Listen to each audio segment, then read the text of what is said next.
कहा लैल नहार इश्क में अपने मुझे बेसब्र बेताब बेकरार अगर जालिम माशूक न बाशुद का शाशे तौलिब आशिक बेचारा नरसद बजाए या अल्लाह कुरान न पाक पानी दे बोलिया दम बनाया কয়েকদিন ঘুরাইয়া ফিরাই অন্ধকার কবর নিয়ে যাবেন এই দুনিয়ায় কাউরে থাকতে দিবেন না ভাই বলি বন্ধু বলি কেউ তো আপন নয় ছেলে বলি মেয়ে বলি কেউ তো আপন নয় গাড়ি বলি বাড়ি বলি কিছুই তো নিজের নয় বহুত ভাবিয়া চিন্তা দেখলাম মাওলা কবরে গেলে আপনি ছাড়া কেউ আপন হবে না হে আল্লাহ এই ফিতনা ফাসাদের জমানে আপনি আমাদের ঈমানকে মজবুত করে দেন মাহফিলকে আপনি হেদায়েতের জন্য কবুল করে নেন আমরা যারা মাহফিলে হাজির হইলাম আপনার ওলি না বানাইয়া এখান থেকে কাউকে বিদায় দিয়েন না রব্বির হামহুমা কামা রব্বায়ানি সগীরা وصلى الله تعالى على خير خلقه محمد وآله وأصحابه وأزواجه وأتباعه أجمعين وارحمنا معهم برحمتك يا أرحم الراحمين. السلام عليكم ورحمة الله وبركاته.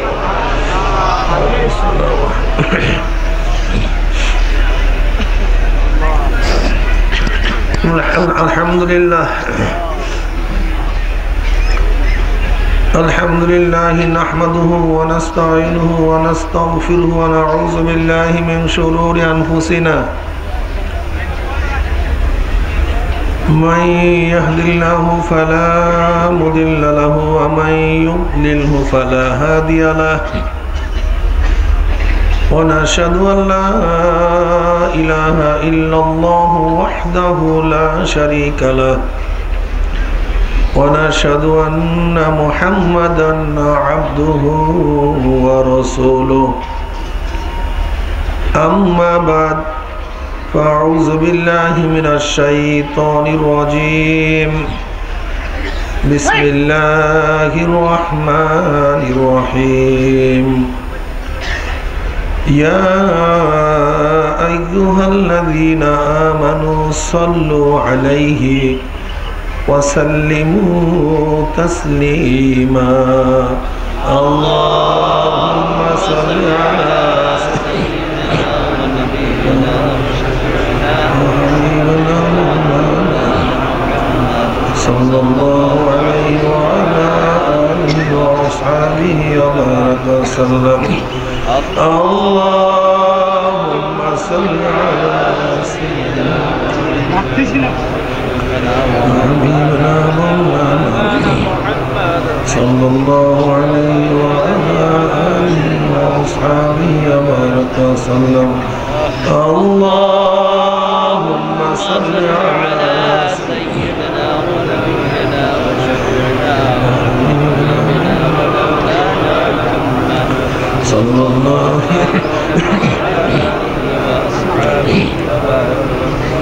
أعوذ بالله من الشيطان الرجيم بسم الله الرحمن الرحيم هو الذي أرسل رسوله بالهدى ودين الحق ليظهره على الدين كله ولو كره المشركون صدق الله مولانا العظيم وصدق رسولنا بالكريم আল্লাহ পাকের বান্দা জনাবে মুহাম্মদুর রাসূলুল্লাহ সাল্লাল্লাহু আলাইহি ওয়াসাল্লামের উম্মতগণ, আল্লাহ পাক রব্বুল আলামিন আপনাকে আমাকে এই ফিতনা ফাসাদের জমানায় যখন তামাম দুনিয়ার থেকে ইসলাম মুসলমানদেরকে মিটিয়ে দেওয়ার ষড়যন্ত্র চলতেছে, তামাম দুনিয়ার মধ্যে ইসলাম মুসলমান থাকবে কি থাকবে না এই প্রশ্নের সৃষ্টি হয়েছে। যে জমানায় মানুষ নেকের কাজ ছাড়তেছে, গুনার কাজ ধরতেছে, শুধু গুনার কাজ ধরেই না, বরং গুনার কাজে প্রতিযোগিতা শুরু করছে কে কার আগে জাহান্নামে যাবে। সবাই বলে নাউযুবিল্লাহ। যেই জমানায় মানুষ নেকের কাজে আশ্চর্য হয়, গুনার কাজে স্বাভাবিক থাকে, সেই মুহূর্তে আল্লাহ পাক রব্বুল আলামিন আপনাকে আমাকে কোরআন ও হাদিসের মাজলিস, আলেম ওলামাদের মাজলিস, মুমিন মুত্তাকিন জাকিরিন শাকিরিনদের এই দামি এক গুরুত্বপূর্ণ মাজলিসে আসার, বসার, বলার, শোনার তৌফিক দান করছেন। এর জন্য শুকরিয়া আমরা সবাই বলে আলহামদুলিল্লাহ। অনেকের কাছেই মাহফিলের দাওয়াত পুষে সবাই কিন্তু আসতে পারে নাই। কতেক কপাল পোড়া চার দোকানে আড্ডার মধ্যে লিপ্ত, কেউ গান শোনার মধ্যে, টেলিভিশনের ড্যান্স দেখার মধ্যে, কেউ বা বেহুদা গল্প গুজবের মধ্যে। কপাল পোড়ার মাহফিল আসতে পয়সা খরচ হয় না, কষ্ট লাগে না, তা সত্ত্বেও কপাল পোড়া মাহফিল আসতে পারে নাই। হে কপাল পোড়া বদনসিব, তোমার চাটকি চানা আড্ডা তো একটু পরেই শুরু করতে পারবা, মাহফিল তো আর কিছুক্ষণ পরে থাকবে না। আজকের দিনের আমি শেষ বক্তা। আবার মাহফিলের মধ্যে খোঁজ করে দেখবেন এমন কিছু আল্লাহ পাকের বান্দা বহুত দূর দূরান্তর থেকে বহুত কষ্ট করে স্বীকার করে ব্যবসা বাণিজ্য বন্ধ করে মাহফিলে হাজির হয়ে গেছে। আল্লাহ পাক রব্বুল আলামিন তৌফিক না দিলে কোনো অবস্থাতেই আপনি এবং আমি এখানে আসতে পারতাম না। যেই মাওলাই কারীম আপনাকে আমাকে ওই সমস্ত গাফেলদের অন্তর্ভুক্ত না করিয়া এই মুমিন মুত্তাকিন জাকিরিন শাকিরিনদের দামি এক মাজলিসে আসার, বসার, বলার, শোনার তৌফিক দান করছেন, এর জন্য বেজান না খুশি? সবাই খুশি? যারা আমরা খুশি হলাম, খুশির সাথে সবাই বলে আলহামদুলিল্লাহ।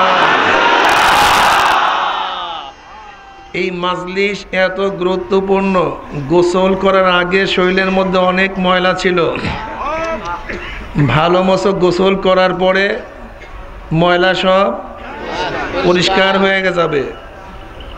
এই মাজলিসে ঢোকার আগে আমল নামায় বহুত গুনাহ ছিল, আল্লাহ পাক কবুল করলে মাজলিস থেকে বের হব গুনাহ সব সাফ হয়ে যাবে। আমার কথা না। ওয়ান আনাস রাদিয়াল্লাহু তাআলা আনহু قال قال رسول الله সবাই পড়েন সাল্লাল্লাহু আলাইহি قال قال رسول الله সাল্লাল্লাহু আলাইহি ওয়াসাল্লাম, সবাই জবান খুলে বলেন সাল্লাল্লাহু। মা মিন কওমিন ইসতামাউ ইয়াসকুরুল্লাহ তাআলা লা ইউরিদুনা বিযালিকা ইল্লা ওয়াজহাহু ইল্লা নাদাহুম মুনাদি মিনাস সামাই আন কুমু মাগফুরান লাকুম কদ বুদ্দিলাস সাইয়্যাতুকুম হাসানাত। তাবরানির মধ্যে, মুসনাদ আহমদের মধ্যে রওয়ায়াত আসছে, মাজমুল জাওয়াইদের মধ্যে রওয়ায়াত আসছে, নবী আলাইহিস সালাতু ওয়াস সালাম ফরমান, যখন কোনো সম্প্রদায় মাওলা পাককে রাজি খুশি করার উদ্দেশ্যে জিকিরের মাজলিসে বসিয়া যায়, জিকির শেষে যখন জাকিরিন মাজলিস ছাড়তে থাকে, একদল আহ্বানকারী ফেরেশতারা আসমান থেকে ডাক দিয়ে বলে, জাকিরিন সুসংবাদ শোনো, আল্লাহ পাক খুশি হয়ে তোমাদের গুনাহ খাতা সব মাফ করে দিয়েছে। শুধু মাফ করছে তাই নয়, সরকার মাঝে মাঝে কালো টাকা হোয়াইট করার সুযোগ করে দেন। আল্লাহ পাক রব্বুল আলামিন মাজলিসকে কেন্দ্র করে তোমাদের সমস্ত কালো গুনাহগুলোকে নেকের দ্বারা পরিবর্তন করেছে। যেভাবে আল্লাহ পাক সূরা ফুরকানের মধ্যে কি বলেন, ইল্লা মান তাবা ওয়া আমানা ওয়া আমিলা আমালান সালিহান ফাউলাইকা ইউবাদদিলুল্লাহু সাইয়্যাতিহিম হাসানাত ওয়া কানাল্লাহু গফুরার রহিমা। যারা তওবা করবে, ঈমানকে মজবুত করবে, নেক আমল করবে, আল্লাহ পাক শুধু গুনাহ মাফের ওয়াদা করেন নাই, বরং আল্লাহ পাক রব্বুল আলামিন সমস্ত গুনাহকে নেকের দ্বারা পরিবর্তন করে দেবেন। দামি, গুরুত্বপূর্ণ। হ্যাঁ, বুখারীর মধ্যে এক রওয়ায়াত আসছে, দীর্ঘ এক রওয়ায়াত। আল্লাহ পাক রব্বুল আলামিন ফেরেশতাদের মধ্যে বিভিন্ন ধরনের প্রশ্ন জবাব করার পরে সিদ্ধান্ত দেন, উশহিদুকুম আন্নী কদ গফারতু লাহুম ইয়াকুলুল মালাকু মিনাল মালাইকাতি ফীহিম ফুলানুন লাইসা মিনহুম ইন্নামা জালি হাজাতান ইয়াকুলুল্লাহু আযজা ওয়া জাল্লা হুমুল জুলাসাউ লা ইয়াশকা জালিসুহুম। রাহুল বুখারী। আল্লাহ পাক রব্বুল আলামিন শেষ পর্যন্ত সিদ্ধান্ত দেন, ফেরেশতারা সাক্ষী থাক, এই গোটা মাজলিসের সমস্ত বান্দাদের গুনাহ খাতা আমি মাফ করে দিলাম। মাজলিস খুব দামি, অনেক গুরুত্বপূর্ণ। আপনাদের সম্মানার্থে ওয়া নবী হুরায়রা রাদিয়াল্লাহু তাআলা আনহু ওয়া নবী সাঈদ খুদরি রাদিয়াল্লাহু তাআলা আনহু আন্নাহুমা শাহিদা আলা রাসূলিল্লাহি সাল্লাল্লাহু আলাইহি ওয়াসাল্লাম আন্নাহু ক্বাল লা ইয়াকুদু কওমুন ইয়াসকুরুল্লাহ তাআলা ইল্লা হাফাতুমুল মালাইকা ওয়া গাশিয়াতুমুর রাহমা ওয়া নাযালাত আলাইহিমুস সাকিনা ওয়া যাকারুল্লাহু ফীমান ইনদা। রাহু মুসলিম। মুসলিমের রওয়ায়াত আছে, গোটা মাজলিসকে ফেরেশতারা ঘিরা ফেলাইছে। অনবরত মাজলিসের উপর রহমত, সাকিনা বর্ষণ হইতেছে। আরে শুধু তাই নয়, আল্লাহ পাক আপনাকে আমাকে কেন্দ্র করে ফেরেশতাদের মধ্যে আলোচনা শুরু করছে।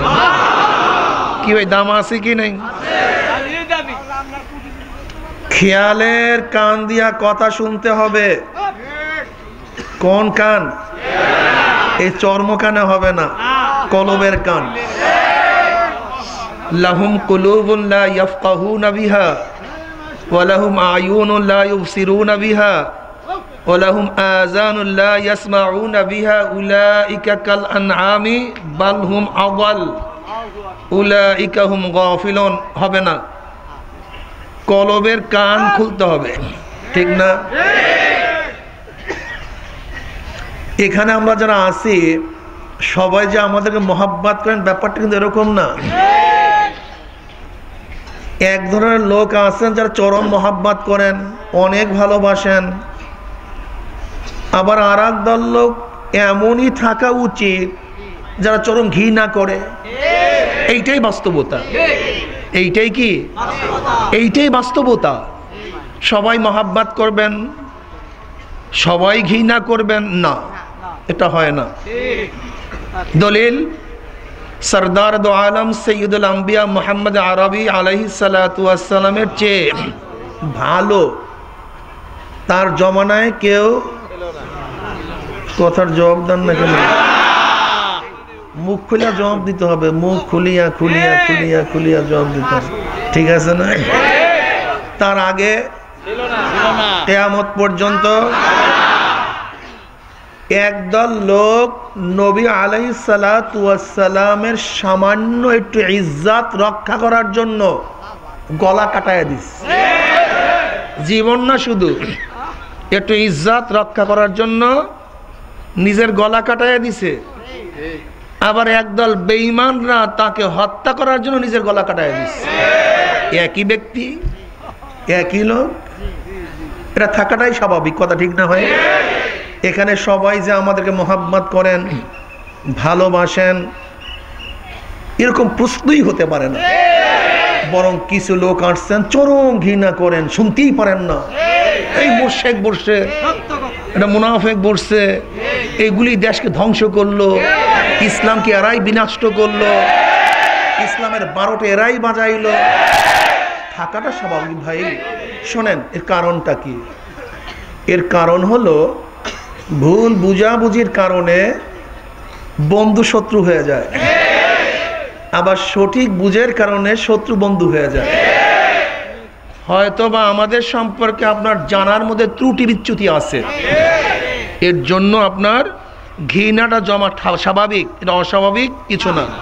যাই হোক, আমাদেরকে মোহাব্বত করেন ঘৃণা করেন এইটা বড় প্রশ্ন না, কিন্তু আমার কথা থাকবে, আমার কথাগুলি যদি শরিয়াত সম্মত হয় তাহলে গ্রহণ করবেন, এ ব্যাপারে তো আপত্তি থাকার কথা না। শরিয়াত, আমি আগেই বলছি ভাই, কথার জবাব দিতে হবে, তাহলে জবাব দিতে হবে প্রত্যেকের সামনে, পিছন, ডান বাম। প্রশ্ন করার সাথে সাথে মুখ খুলিয়া, বন্ধ করিয়া না, মুখ খুলিয়া জবাব দিতে হবে। কি বাবা, কথা ঠিক না? মুখ খুলিয়া একেবারে ডাইরেক্ট সবাই জবাব দেবে। দুইটা ফায়দা, এক তো আমার দিকে আপনার আকর্ষণ ঠিক থাকবে, জবাব দিলে কথাগুলি হৃদয়ঙ্গম হবে। ঠিক আছে না ভাই? যদি শরিয়াতের খেলাফ উল্টা হয় প্রত্যাখ্যান করতে হবে, মানা যাবে না। বাস ইশকাল কোথায়? আমি তো বলছি শরিয়াতের উল্টা কথা হলে, যদি সেই কথাগুলি আমার বাবাও বলে শরিয়াতের উল্টা হলে আমার বাবার কথা আমি মানি না। মা বললে মানব না, স্ত্রী বললে, স্বামী বললে, নেতা বললে, পীর বললে না, লা তুআতা লি মাখলুকিন ফি মাসিয়াতিল খালিক। মুমিন গুনার উপরে কারোর কথা মানতে পারে না। ঠিক আছে না? আমি যে আয়াত শরীফ তেলাওয়াত করছি, হুয়াল্লাযী আরসালা রাসূলাহু বিল হুদা ওয়া দীনিল হক লিইয়ুযহিরাহু আলা দ্বীনি কুল্লিহি, এই আয়াতের উপরে বেশি ব্যাখ্যা দেওয়ার এলেমও আমার নাই, সময়ও আমার নাই। উভয় এখানে ত্রুটি আছে, এক তো এলেম নাই, আবার সময়ও নেই। আমি সংক্ষিপ্ত কিছু সময় আলোচনা করব। সরদার দো আলম মোহাম্মদ আরবি আলাইহিস সালাতু ওয়াস সালাম তখন থেকে নবী, যখন হযরত আদম আলাইহিস সালাতু ওয়াস সালাম পানি ও মৃত্তিকার মধ্যে দোল খাচ্ছিলেন, সেই সময় থেকে আমার নবী নবুয়াত পেয়েছেন। সুবহানাল্লাহি ওয়া বিহামদিহি। লা তুমিনুন্না বি ওয়া লা তানসুরুন্নাহু। আল্লামা তকিউদ্দিন সুফকি রাহমাতুল্লাহ আলাইহি এই আয়াতের ব্যাখ্যা করতে গিয়ে বলেন, এই আয়াতের মধ্যে নবী আলাইহিস সালাতু ওয়াস সালামের শানকে আল্লাহ পাক অনেক উঁচায় উঠায় নিয়ে গেছেন। লা তুমিনুন্না বিহি ওয়া লা তানসুরুন্নাহু। আল্লাহ পাক রব্বুল আলামিন অন্যান্য নবীদের থেকে অঙ্গীকার গ্রহণ করছেন, যদি নবী মুহাম্মদকে তোমরা পেয়ে বসো, তার উপর ঈমান আনবে এবং তাকে সাহায্য করবে। লামে কাসমিয়া শব্দ ব্যবহার করছে, ঠিক না? যখন যেই জমানায় নবী মুহাম্মদকে যেই সময় তোমরা পাও, সেই সময় তার উপরে ঈমান আনবে এবং কি করবে? এই আয়াতের দ্বারা প্রমাণ, যদি নবী মুহাম্মদ আলাইহিস সালাতু ওয়াস সালাম নবী ইব্রাহিমের জমানায় নাজিল হইতো, তাহলে নবী ইব্রাহিমের তার নবুয়াত মানা ফরজ হয়েছিল। যদি নবী মূসার জমানায় নাজিল হইতো, তাই নবী মূসার উপর তার নবুয়াত মানা ফরজ ছিল। যদি নবী ঈসার জমানায় তিনি নাজিল হইতো, তাহলে নবী ঈসার জমানায় তার নবুয়াত মানা ফরজ হইতো। কি কথা ঠিক না? সেই হিসাবেই তো নবী ঈসা আলাইহিস সালাতু ওয়াস সালাম যখন আসবেন, তার নবুয়াত যাবে না, কিন্তু আমার নবীর নবুয়াতকে স্বীকার করা, তার শরীয়তকে মানা তার জন্য ফরজ হয়ে যাবে। আমার নবীর এত মর্যাদা, সুবহানাল্লাহ। তাই বলতে পারেন যে হুজুর সে আসছে সবাই শেষে, কিন্তু সে প্রথমে হলো কিভাবে? প্রশ্ন, নবী আলাইহিস সালাতু ওয়াস সালামের জবাব দেন আব্দুল্লাহ ইবনে আব্বাস থেকে রওয়ায়াত আসছে, নবী আলাইহিস সালাতু ওয়াস সালাম বলেন, যখন আল্লাহ পাক রব্বুল আলামিন সমস্ত রূহকে সৃষ্টি করছেন, এরপরে যখন এই প্রশ্ন করছেন আলাস্তু বিরব্বিকুম, আমি কি তোমাদের পূর্ব নই, তখন সর্বঅগ্রে সর্বপ্রথম আমার নবী সামনে বেরে বলছেন ক্বালু বালা, আপনি আমাদের পূর্ব। এর জন্য আমার নবী সর্বপ্রথম নবী, কি কথা ঠিক না? নবী আলাইহিস সালাতু ওয়াস সালামের আবির্ভাব সম্পর্কে কম বেশি আমরা অনেকেই জানি। নবী আলাইহিস সালাতু ওয়াস সালাম এমন একজন নবী যার বেশারাত, যার সুসংবাদ আগেকার সমস্ত কিতাব, চাই সেটা ইনজিল হোক, চাই সেটা জবুর হোক, চাই সেটা তাওরাত হোক, সমস্ত কিতাবের মধ্যে আমার নবীর সুসংবাদ আল্লাহ পাক আগেই দিয়ে রাখছেন। শুধু আমার নবীর সুসংবাদ না, আমার নবীর হাওয়ারিন সাহাবীদের সিফাত বা আওসাফ গুণ আগেকার কিতাবের মধ্যে আল্লাহ পাক দিয়ে রাখছেন। আবু বকর সিদ্দিক রাদিয়াল্লাহু তাআলা নিজেই রওয়ায়াত করেন, তিনি জাহিলি যুগে একবার ইয়ামানে সফররত অবস্থায় ছিলেন। কোনো এক ইহুদি পণ্ডিত, বহুত বড় পণ্ডিত, তার ঘরে তিনি অবস্থান করতেছিলেন। সেই পণ্ডিত হযরত আবু বকর সিদ্দিক রাদিয়াল্লাহু তাআলাকে প্রশ্ন করলেন, তোমার বাড়ি কোথায়? মক্কায়। হেরেমের অধিবাসী? বলে হ্যাঁ। তোমার নাম কি? আবু বকর। বাপের নাম কুহাফা। আচ্ছা, খুব ভালো। আমি তোমার শরীর দেখতে চাই। বলে কেন? বলে আমাদের কিতাবে লেখা আছে শেষ জমানায় একজন নবী হবেন, যার দুইজন সাহাবী হবে, সাথী হবে, একজন বৃদ্ধ আর একজন যুবক। আমার ধারণা সেই বৃদ্ধ ব্যক্তি তুমি। আমি তোমার পেট দেখতে চাই। আমাদের কিতাবের মধ্যে লেখা আছে তার পেটের মধ্যে একটা তিলের দাগ থাকবে এবং বাম উরুতে একটা চিহ্ন থাকবে। আমি দেখতে চাই তোমার পেট। হযরত আবু বকর সিদ্দিক রাদিয়াল্লাহু তাআলা নিজেই রওয়ায়াত করেন, ওই পাদ্রী আমার পেট দেখে যখন আমার পেটের মধ্যে তিলক দেখলেন, তখন তিলে বলে রব্বুল কাবার কসম, ওই ব্যক্তি তুমি। হযরত ওমর ইবনুল খাত্তাব রাদিয়াল্লাহু তাআলা নিজে রওয়ায়াত করেন, আল্লামা আশাকির, আবু নঈম, বাইহাকির মধ্যে রওয়ায়াত আসছে। তিনি কি বলেন, একবার কুরাইশদের কাফেলার সাথে তিনি সিরিয়ায় গমন করলেন ব্যবসার উদ্দেশ্যে। হযরত ওমর ইবনুল খাত্তাব রাদিয়াল্লাহু নিজে রওয়ায়াত করতেছেন। কাজ সারার পরে যখন কাফেলা মক্কার দিকে রওনা করছে, ওমর ইবনুল খাত্তাব বলেন, আমার কিছু কাজ বাকি রয়ে গেল। আমি আমার সাথী থেকে বললাম, যাও তোমরা অগ্রসর হও, আমি কাজটা সেরে তোমাদের সাথে মিলিত হব।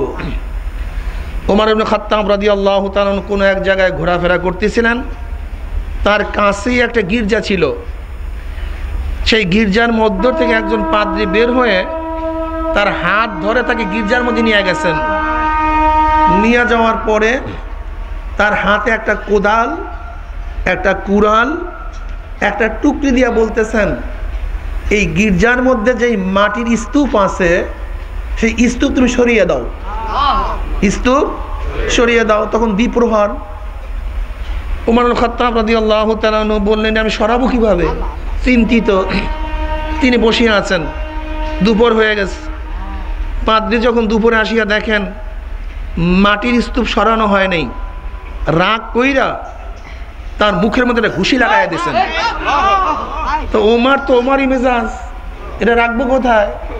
যখন তার মুখের মধ্যে ঘুষি বসাইয়া দিয়েছে, সে কোদাল উঠে মাথার মধ্যে বাড়ি লাগাইয়া দিয়েছে। রক্ত ঝরতেছে। পাদ্রীকে ওই জায়গায় ফালাইয়া সেও দৌড়ানো শুরু করছে। সারা রাত্র দৌড়াইছে, জায়গা চিনে না, পথ চিনে না। দৌড়াইতে দৌড়াইতে অনেক দূরে যাওয়ার পরে ভোরবেলা কোনো এক গাছের ছায়ার তলে বসছেন। গাছের ছায়ার তলে পাশেই একটা গির্জা ছিল, ওই গির্জার মধ্য থেকে একজন পাদ্রী তাকে দেখে বের হইস। বের হওয়ার পরে তার হাত ধরিয়া গির্জার মধ্যে নিয়ে আস, খুব আপ্যায়ন করতেছে, অনেক কিছু খাওয়াইতেছে, খুব মর্যাদা, খুব তাকে শ্রদ্ধা সম্মান দেখাইতেছে। ওমর ইবনে খাত্তাব চিন্তা করতেছে, কাম তো একটা ঘটায় আসছে, আবার কোন ঘটনা ঘটে। উনি চিন্তায় ব্যস্ত, আবার কোন ঘটনা ঘটে। এখন পাদ্রী বলতেছে, শোনো যুবক, তোমার নাম কি? বলে ওমর। বাপের নাম? কলে খাত্তাব। হেরেমের লোক? বলে হ্যাঁ। বলে আমাদের কেতাবে লেখা আছে তুমি এই সিরিয়া দখল করবে, এই বাইতুল মুকাদ্দাস তুমি দখল করবে, এবং আমার এই গির্জা তুমি দখল করবে, আমাদের কেতাবে লেখা আছে। তখন নবী জন্ম হয় নাই, কারণ ওমর ইবনুল খাত্তাবের জন্ম হলো আমার নবীর 13 বছর পরে। আমার নবীর 13 বছর ছোট ছিলেন ওমর ইবনুল খাত্তাব। তিনি মুসলমান হয়েছেন যখন 40 জন মুসলমান হয়ে গেছে, আর 11 জন মহিলা মুসলমান হয়েছে, 40 জন পুরুষ মুসলমান হয়েছে, তারপরে তিনি মুসলমান হয়েছেন। তখন নবুয়তের 5ম বা 6ষ্ঠ বছর। আর তৎকালীন সময় তো নবীর প্রশ্নই আসে না, জানিয়েই না, উনি নবীর খবরও রাখেন না, অথচ বলতেছে নবী আসবে, তার তুমি সহকর্মী হবা, তার খলিফা হবা, এবং তুমি এই সিরিয়া দখল করবা, বাইতুল মুকাদ্দাস। কি বলেন? আমি যদি কোনো বাচ্চাকে বলি, ভাই তুমি যখন প্রাইম মিনিস্টার হবা, তুমি যে এদেশের প্রেসিডেন্ট হবা যখন, তখন ছেলে কি বলবে? হুজুর ইয়ারকির জায়গা পান না, হুজুর ফাইজলামের জায়গা পান না। এ তো বাংলাদেশের প্রেসিডেন্টের কথা বলতেছি। আর ওমর তো হলো অর্ধ জাহানের প্রেসিডেন্ট। আরে ভাই, অর্ধ জাহানের শুধু প্রেসিডেন্ট নয়, খলিফা নয়। যেমন আমেরিকার বারাক ওবামা, সে তো প্রেসিডেন্ট কোথার? কথা বলেন না কেন? প্রভাব। যদিও বারাক ওবামা প্রেসিডেন্ট আমেরিকার, কিন্তু প্রভাব গোটা দুনিয়ার। ঠিক ওমর ইবনুল খাত্তাব যদিও অর্ধ জাহানের বাদশা, কিন্তু প্রভাব তো গোটা দুনিয়ার মধ্যে, তার প্রভাব তো গোটা দুনিয়ার মধ্যে ছিল। এখন যদি ওমরকে কেউ বলে তুমি এইটা হবা, সেইটা হবা, আমার ঘর দখল করবা, এখন ওমর ইবনুল খাত্তাব খুব বিনয়ের সাথে বলতেছেন, মুরব্বী, এতক্ষণ আপনার আপ্যায়নে খুবই খুশি হয়েছিলাম, ভালোই মনে হইতেছিল, কিন্তু আপনি আমার সাথে ফাজলামি শুরু করছেন কেন? কারণ শোনো আমার যুবক, যদি তুমি সেই ব্যক্তি না হও বেশ ভালো কথা, আর যদি হও, কাগজ নিয়ে আসছে, লেখা দাও, তুমি যখন বাইতুল মুকাদ্দাস দখল করবা, এই গির্জা তোমার আয়ত্তে থাকবে না, আমার অধীনে থাকবে, লিখে দাও। আশ্চর্য, ফাইজলামি শুরু করছেন কেন? এখন ওই পাদ্রী বলতেছে, শোনো, যদি তুমি সেই ব্যক্তি না হও, তাহলে তোমার লিখতে কোনো অসুবিধা আছে? না। আর যদি হয়েই যাও, তা তুমি বলো যে তুমি এই গির্জা আমার মালিকাধীন রাখবা কি রাখবা না। এখন ওমর ইবনে খাত্তাব চিন্তা করছে, সাইডে দেমা কাইন্দে বাসি, ঘটনা একটা ঘটাই আসছে, এখান থেকে ভাগা যায় কিভাবে? আনেন কাগজ, আনেন, লেখা দেন, লেখা দিস। শোনেন, ভালো মতো বুঝেন। ওমর ইবনে খাত্তাব রাদিয়াল্লাহু তাআলা আনহু যখন বাইতুল মুকাদ্দাস দখল করেন, তখন ওমর ইবনে খাত্তাব সেখানে গেছিলেন। যাওয়ার পরে সেই পাদ্রী সেই চিঠি নিয়ে হাজির হয়ে গেছে। ওমর, লেখা চিনো? এই লেখাটা কার? এটা কার লেখা মনে আছে? ওমর ইবনে খাত্তাব রাদিয়াল্লাহু তাআলা গোটা ঘটনা সবার সামনে পেশ করলেন এবং বললেন, গোটা শাম, সিরিয়া যদিও মুসলমানদের আয়ত্তে থাকবে, কিন্তু ওই গির্জা পাদ্রী দখলেই থাকবে, তার মালিকানায় থাকবে। আমি কি বলতে চাইলাম, আমার নবীর শুধু গুণকীর্তন আগের কিতাবের মধ্যে না, বরং তার সাহাবাদের গুণকীর্তন আগের কিতাবে লেখা ছিল। এবার নবীর দিয়ে একটা ঘটনা বলবো নাকি ভাই, আপনাদের আবার পেরেশানি না ওঠে। নবী আলাইহিস সালাতু ওয়াস সালামের দাদা কে ভাই? Abdul Muttalib. আসলে ওনার নাম আব্দুল মুত্তালিব না, ওনার নাম সায়েবা। আব্দুল মুত্তালিবের নাম কি? সায়েবা। সায়েব হলো হাশেমের ছেলে। হাশেম হলো আব্দুল মুত্তালিবের বাবা। হাশেমকে হাশেম কেন বলা হয়? হাশেম মানে টুকরা টুকরা করনেওয়ালা, যে ছিন্ন বিচ্ছিন্ন টুকরা টুকরা করে। এই গুণে গুণান্বিত কেন হলেন? যেহেতু হেরেমের মধ্যে হাজিদের জন্য প্রথম আপ্যায়নের ব্যবস্থা করছেন আব্দুল মুত্তালিবের বাবা হাশেম, যিনি তাদের জন্য মেহমানদার হিসাবে রুটিকে টুকরা টুকরা করিয়া সমস্ত মানুষকে দিছেন, এর জন্য তাকে নাম দিছে হাশেম। আব্দুল মুত্তালিবের নাম হলো সাহেবা। সাহেবা মানে সাদা। কেন তার নাম সাহেবা? কথিত আছে আব্দুল মুত্তালিব যখন জন্ম হয়েছে তখন জন্ম থেকে তার কিছু সাদা চুল ছিল। তার চুল কি ছিল? এই জন্য তার নাম সাহেবা। আব্দুল মুত্তালিব তার বাবা হলো হাশেম। হাশেম একবার সিরিয়ার উদ্দেশ্যে রওনা করলেন।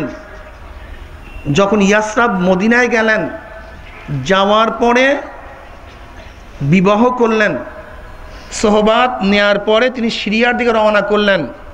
কিন্তু তিনি সিরিয়ার থেকে আর ফিরতে পারলেন না, সিরিয়ার দিকে ফিরতে পারলেন না। তখন হাশিমের ভাই মুত্তালিব তেনার ভাতিজার খোঁজে মদিনায় গেলেন। মদিনায় যাওয়ার পরে তিনি তার ভাতিজাকে খোঁজ করে পেলেন। বললেন, তুমি আমার সাথে চলো। তার ভাতিজা, এখন যার নাম আব্দুল মুত্তালিব, সে বলছে, না, আমি মায়ের অনুমতি ব্যতীত আমি যেতে পারবো না, আমার মায়ের অনুমতি লাগবে। তার মায়ের অনুমতি আনার জন্য গেছে, মা অনুমতি দিবে না। তখন এই মুত্তালিব বলতেছে যে আমার ভাতিজা হেরেমে যাবে, হেরেমের খেদমত করার জন্য যাবে, তার স্থানে সে যাবে, আপত্তি কোথায়? তখন তার মা অনুমতি দিলেন। মুত্তালিব সাহেবাকে উটের পিঠে নিয়ে যখন মক্কায় ঢুকছেন, তখন মানুষ বলছে যে এটা মুত্তালিবের গোলাম। এটা কার গোলাম? মুত্তালিবের গোলাম। এই নামই তিনি প্রসিদ্ধ হয়েছেন আব্দুল মুত্তালিব। Abdul Muttalib. অথচ মুত্তালিব হলো হজরত মুত্তালিব আব্দুল মুত্তালিবের চাচার নাম। কি কথা ঠিক না?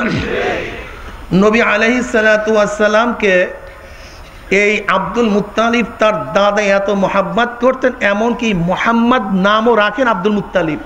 কে রাখেন? আহম্মদ নাম রাখেন তার মা আমেনা। নবী আলাইহিস সালাতু ওয়াস সালামের নাম মোহাম্মদ রাখেন তার দাদা, আর আহম্মদ নাম রাখেন তার মা।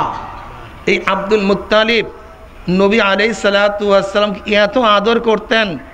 আপনারা জানেন হেরেমের চাবিকাঠি ছিল আব্দুল মুত্তালিবের কাছে, তার আগে হাশেমের কাছে। আব্দুল মুত্তালিবের জন্য কাবা গৃহের কাছে একটা চৌকি বিছানো ছিল, যেখানে শুধু তিনিই বসতেন, অন্য কার ওঠার অধিকার ছিল না। এমনকি শ্রদ্ধা সম্মানের কারণে তার ছেলেরাও সেই খাটের মধ্যে উঠত না। কিন্তু সরদার দো আলম সঈদুল আম্বিয়া মুহাম্মদ আরবি আলাইহিস সালাতু ওয়াস সালাম আব্দুল মুত্তালিবের সামনে গিয়ে বসতেন, তার কোলে বসতেন। তখন তার অন্য ছেলেরা তাকে সরাতে চেষ্টা করত। আব্দুল মুত্তালিব বলছে, আমার বাঁচা ধনকে এখান থেকে সরিও না, একদিন সেই হেরেমের কর্তৃত্ব করবে। এত মহব্বত করতেন। কারণটা কি? কারণটা হলো আব্দুল মুত্তালিবই পরবর্তীতে ঝমঝম খনন করেছিলেন। ইতিহাস কি? ইতিহাস হলো আব্দুল মুত্তালিব নিজেই বলেন, আমি একবার হেরেমের অভ্যন্তরে ঘুমন্ত অবস্থায় ছিলাম, স্বপ্নে দেখলাম একান্ত আসছে। আগন্তক আয়েশা আমাকে বলতেছে, তুমি তায়েবা খনন করো, তুমি বাররা খনন করো। সে বলছে, বাররা কি? আগন্তুক চলে গেছেন। পরের দিন আবার আসছে, আয়েশা বলছে, তুমি তায়েবা খনন করো। আব্দুল মুত্তালিব স্বপ্নের মধ্যে বলেন, তায়েবা কি? আবার আগন্তুক চলে গেছেন। পরের দিন আয়েশা বলছে, তুমি ঝমঝম খনন করো। বলে, কোথায় পাবো ঝমঝম? বলে, যাও, যেখানে ময়লার স্তূপ পড়ে আছে, যেখানে রক্ত পড়ে আছে, সাদা পাখনা বিশিষ্ট কাক যেখানে চঙ্গল মারতেছে, যেখানে পিঁপড়ার গর্ত আছে, সেখানে গিয়ে খোঁজ করো, তাহলে ঝমঝম পাওয়া যাবে। আব্দুল মুত্তালিব ঝমঝম কূপ খনন করা শুরু করলেন, পানি উঠতেছে না। যতই খনন করেন পানি উঠতেছে না। তখন তিনি মান্নত করলেন, মাওলা হে, তুমি যদি ঝমঝম কুয়ার পানি আমাকে দান করো, তাহলে আমার 10 জন ছেলে যখন পূর্ণ বয়স্ক হবে, তাদের মধ্য থেকে আমার এক ছেলেকে আমি আল্লাহর রাস্তায় জবাই করে দেবো, তোমার রাস্তায় জবাই করে দেবো। এটা সেই সময় এরকম ছেলে মানত করা জায়েজ ছিল এবং মানত করতো। আল্লাহ কি কৃষ্ণ মানত করার পরপরই পানি উঠে গেছে। কি উঠে গেছে? পানি উঠে গেছে। এবার যখন 10 ছেলে পূর্ণ বয়স্ক হয়েছে, তখন তিনি কোরআন ঢাললেন। কোন ছেলেকে তিনি নির্ধারণ করবেন? কোরআন মধ্যে আব্দুল্লাহর নাম উঠে আসছে। তার নাম আব্দুল্লাহ কে? কি কথা বলেন না কেন? তার নাম উঠে আসছে। এখন নিয়ে যাবে তাকে হেরেমে জবাই করার জন্য। হযরত নবী আলাইহিস সালাতু ফুফিরা আগলায়া ধরছে, না আমার ভাইকে জবাই দিতে দেব না, বরং তার পরিবর্তে উট জবাই দিয়া দেন। আপনি কোরআন ঢালেন 10টা উটের, এক পাশে তার নাম, আর এক পাশে 10টা উটের নাম। এবার আব্দুল্লাহর নাম আরো 10, এবার আব্দুল্লাহর নাম আরো 10, এবার আব্দুল্লাহর নাম আরো 10, এবার আব্দুল্লাহর নাম আরো 10, এবার আব্দুল্লাহ। এরকম করতে করতে যখন 100 উট একদিকে আর আব্দুল্লাহর নাম একদিকে, তখন 100 উটের নাম চলে আসছে। এই প্রথম হযরত আব্দুল মুত্তালিব 100 উট হেরেমের মধ্যে জবাই করেন এবং সমস্ত মানুষের জন্য পশু পাখির জন্য উন্মুক্ত করে দেন, যে পারো নিয়ে যাও। এর জন্য এক ইহুদি নবী আলাইহিস সালাতু ওয়াস সালামের কাছে বলতেছেন, হে 2 জবিহার বাচ্চা, আমার কিছু দান করো। 2 জবিহা বুঝেন তো? তার পূর্বপুরুষ ইসমাইল আলাইহিস সালাতু ওয়াস সালামকেও জবাই দিতে নিছিলেন, কিন্তু আল্লাহ পাক বাঁচাইয়া দিয়েছেন। আর তার বাবাও জবাই হইতে গেছিলেন, কিন্তু আল্লাহ বাঁচাইয়া দিয়েছেন। এর জন্য তাকে বলছে 2 জবিহার বাচ্চা, আমার কিছু দান করো। যাই হোক, আব্দুল মুত্তালিব যখন ঝমঝম কুয়ার পানি উঠালেন, এখন অন্য অন্য কুরাইশরা বলতেছে এর অংশীদারে আমরাও আছি। বলেন না। আব্দুল মুত্তালিব বলেন না, এটার অংশীদারে আমি। বল না, আমার পূর্বপুরুষ ইসমাইলের অংশীদারে আমরাও আছি। তা চলো সিরিয়ার এক অতন্ত্রবাদীর কাছে আমরা ফয়সালার জন্য যাব। রওনা করছে মক্কার থেকে। আপনারা জানেন মক্কা এবং সিরিয়ার মাঝখানে বিশাল মরুভূমি। এর মধ্যে আব্দুল মুত্তালিবের কাফেলার পানি শেষ, পানি নাই, পানি নাই। অন্য কাফেলার কাছে পানি চাওয়া হইল, তারা অস্বীকার করলো, না, যদি আমরা তোমাদেরকে পানি দেই তাহলে আমাদের পানি ফুরিয়ে গেলে আমাদের অবস্থা কি হবে? পানি দিতে পারবো না। এবার আব্দুল মুত্তালিব তার গোত্রের সবাইকে নিয়ে মশওয়ারা করলেন, এখন আমাদের কি করণীয় আছে? প্রত্যেকের জন্য কবর খনন করো। কি খনন করো? কবর খনন করো। একজনে মারা যাবে, সেখানে দাফন করব, আর একজন মারা যাবে, সেখানে দাফন করব। শেষ ব্যক্তি হয়তো বা কবর ছাড়া এমনিতেই থাকবে, তাই এক ব্যক্তির কবর ছাড়া সবাই কবরস্থ হওয়া অনেক উত্তম হবে। এই হিসাবে সবাই কবর খনন করছে। কবর খনন শেষ। এবার আব্দুল মুত্তালিব বলতেছে, যেহেতু আমাদেরকে আল্লাহর কাছে সুপর্দ করছি, আমরা মৃত্যুবরণ করার জন্য চেষ্টা শুরুই করছি, তাহলে আমরা পানি কেনই বা তালাশ করতে নামি না? আমরা পানি তালাশ করার জন্য নামি। এইভাবে সবাই উটকে উঠানো হলো। যখন আব্দুল মুত্তালিব তার উটকে উঠাতে গেলেন, হঠাৎ খন খন খন খন কইরা উট আওয়াজ দিছে। কোন আওয়াজ? উট এমন এক প্রাণী, আফালা ইয়ানজুরু ইলাল ইবলি কাইফা খুলিকাত, কোন জায়গায় পানি আছে উট জানতে পারে। ওই আওয়াজটা ছিল পানি পাওয়ার আওয়াজ। হঠাৎ আব্দুল মুত্তালিব চিন্তা করে, ঘটনা কি? যখন উট এরকম খুরা দিয়ে আঁচড় দিছে, সেখান থেকে পানির ফোয়ারা বের হয়ে গেছে। তখন তার সাথীরা বলতেছে যে আব্দুল মুত্তালিব সিরিয়া যাওয়ার দরকার নাই, যেই মাওলাই কারিম এই মরুভূমির মধ্যে তোমার পানির ব্যবস্থা করছে, সেই ঝমঝম কুয়া মাওলাই তোমাকেই দান করছে, এর মধ্যে আমাদের কোনো অংশীদারিত্ব নাই। যাই হোক, এই ঘটনা আমার বলার উদ্দেশ্য সরদার দো আলম সঈদুল আম্বিয়া মুহাম্মদ আরবি আলাইহিস সালাতু ওয়াস সালামের শবে মিলাদ সম্পর্কে অনেক ঘটনা আছে। হযরত মা আমেনা বলেন, অন্য অন্য মেয়েরা গর্ভধারণ করতে যেই কষ্ট অনুভব করে, আমি ভাবতাম আমার পেটের মধ্যে কোনো বাচ্চাই নেই, আমার কাছে কোনো অনুভবই হতো না। শুধু এতটুকু যে আমার পিরিয়ড বন্ধ হয়ে গেছিল, শুধু এতটুকু, যেটা সামনে এমনিতেই সবসময় হয় মেয়েদের জন্য, মাসে মাঝে মাঝে এমনিতেই হয়, শুধু পিরিয়ড বন্ধ হয়ে গেছে। এছাড়া আমার গর্ভের মধ্যে কোনো বাচ্চা আছে আমি অনুভবই করতাম না। নবী আলাইহিস সালাতু ওয়াস সালাম জন্মগ্রহণ করার পরে সমস্ত বাড়িগুলি নূরে আলোকিত হয়ে গেছিল। হযরত মা ফাতেমা বলেন, নবী আলাইহিস সালাতু ওয়াস সালামের আবির্ভাবের আগে আমি স্বপ্ন দেখলাম একটা নূর বের হয়ে গেছে, যে নূরের মাধ্যমে গোটা রোম এবং পারস্য সমস্ত প্রসাদ আলোকিত হয়ে গেছে। সবাই বলেন সুবহানাল্লাহি ওয়া বিহামদিহি। যাই হোক, নবী আলাইহিস সালাতু আসছেন, দুনিয়াতে আসছেন। আমার নবী যখন ভূমিষ্ঠ হয়েছেন, স্বাভাবিকভাবে ভূমিষ্ঠ হন নাই। আমার নবী তখন যেরকম আঁটুর উপরে এবং পার উপরে ভর দিয়া যেরকম বাচ্চারা হাঁটে, আমার নবী আলাইহিস সালাতু ওয়াস সালাম এইভাবে এরকম পড়িয়া থাকেন নাই, বরং আমার নবী আলাইহিস সালাতু ওয়াস সালাম আঁটুর উপরে এবং পায়ের উপরে এরকম ঝুঁকনা দিয়ে আকাশের দিকে তাকায় বলতেছিলেন, আলহামদুলিল্লাহ হামদান কাসীরা, আল্লাহু আকবার কাবীরা, আলহামদুলিল্লাহ হামদান কাসীরা, ওয়াসাব্বিহু বুকরাতাও ওয়া আসীলা, সুবহানাল্লাহি ওয়া বিহামদিহি। যাই হোক, নবী আলাইহিস সালাতু ওয়াস সালামের আবির্ভাবের কারণটা কি, উদ্দেশ্য কি? আজকে আমরা নবী আলাইহিস সালাতু ওয়াস সালাম মিলাদ নিয়ে আমরা বহুত মাতামাতি করি, কিন্তু আমার নবী আলাইহিস সালাতু ওয়াস সালাম মিলাদ, সবে মিলাদ কোন তারিখ জন্ম হয়েছে, এই তারিখের মধ্যে বহুত ইখতিলাফ আছে। অনেকেই বলে নবী আলাইহিস সালাতু ওয়াস জন্ম হলো 9 তারিখ, 9 রবিউল আউয়াল, 12 রবিউল আউয়াল না। কয় তারিখ ভাই? 9 তারিখ। কারণটা কি শোনেন, আমার নবী আলাইহিস সালাতু ওয়াস সালাম যখন জন্ম হয়েছেন তখন কি মানুষ জানতো এই ব্যক্তি নবী? কাজী তার একেবারে আইনি ওয়াক্ত জন্ম হওয়ার ডেটের মধ্যে ইখতিলাফ থাকাটাই স্বাভাবিক ভাই। তখন জানতো না এই ব্যক্তি সেই নবী। কাজী তার জন্মের তারিখ নিয়ে ইখতিলাফ থাকাটাই কি জোরে বলেন ভাই স্বাভাবিক না? কেউ তো জানতো না এই ব্যক্তি নবী, কি কথা ঠিক না? এর জন্য তায়াক্কুনান এই কথা বলার কোনো সুযোগ নাই। আমার নবী 12 তারিখই জন্ম হয়েছে বলার কোনো সুযোগ নাই, কিন্তু রবিউল আউয়াল মাস সোমবার জন্ম হয়েছে এই ব্যাপারে সবাই মুত্তাফাক। ঠিক আছে না? এরপরে আসেন, নবী আলাইহিস সালাতু ওয়াস সালাম যদিও 12 তারিখ আসেন, তার ইন্তেকালটাও 12 তারিখ হওয়ার কারণটা কি? আমার মাওলার এলেমে তো আছে, আমার মাওলার এলেমে তো আছে, তিনি তো আলিমুল গায়ব। নবী আলাইহিস সালাতু ওয়াস সালামকে 12 তারিখ দুনিয়াতে নিয়ে আসছেন, ধরে নেন। আবার 12 তারিখে বিদায় দেওয়ার কারণটা কি ছিল? হ্যাঁ, যদি আমার নবী আলাইহিস সালাতু ওয়াস সালামের সবে মিলাদ এবং সবে ইন্তেকাল এই দুইটা যদি ভিন্ন ভিন্ন তারিখে হতো, তাহলে সবে মিলাদ নিয়ে কেউ জোশ করত এবং তার সবে ইন্তেকাল নিয়ে কেউ মাতাম করত।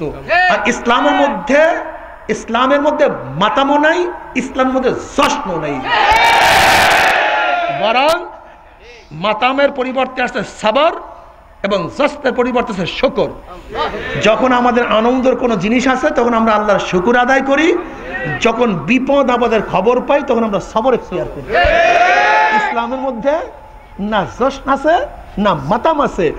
জশ্ন এবং মাতাম এই দুইটা ফার্সি শব্দ। কি শব্দ ভাই? এই দুইটা শব্দ ফার্সি শব্দ। এই ফার্সি শব্দের সাথে ইসলামের আরবির এখানে কোনো গুঞ্জাইশ নাই। এই মাতাম এবং জশ্ন পারস্যদের এক কৃষ্টি কালচার।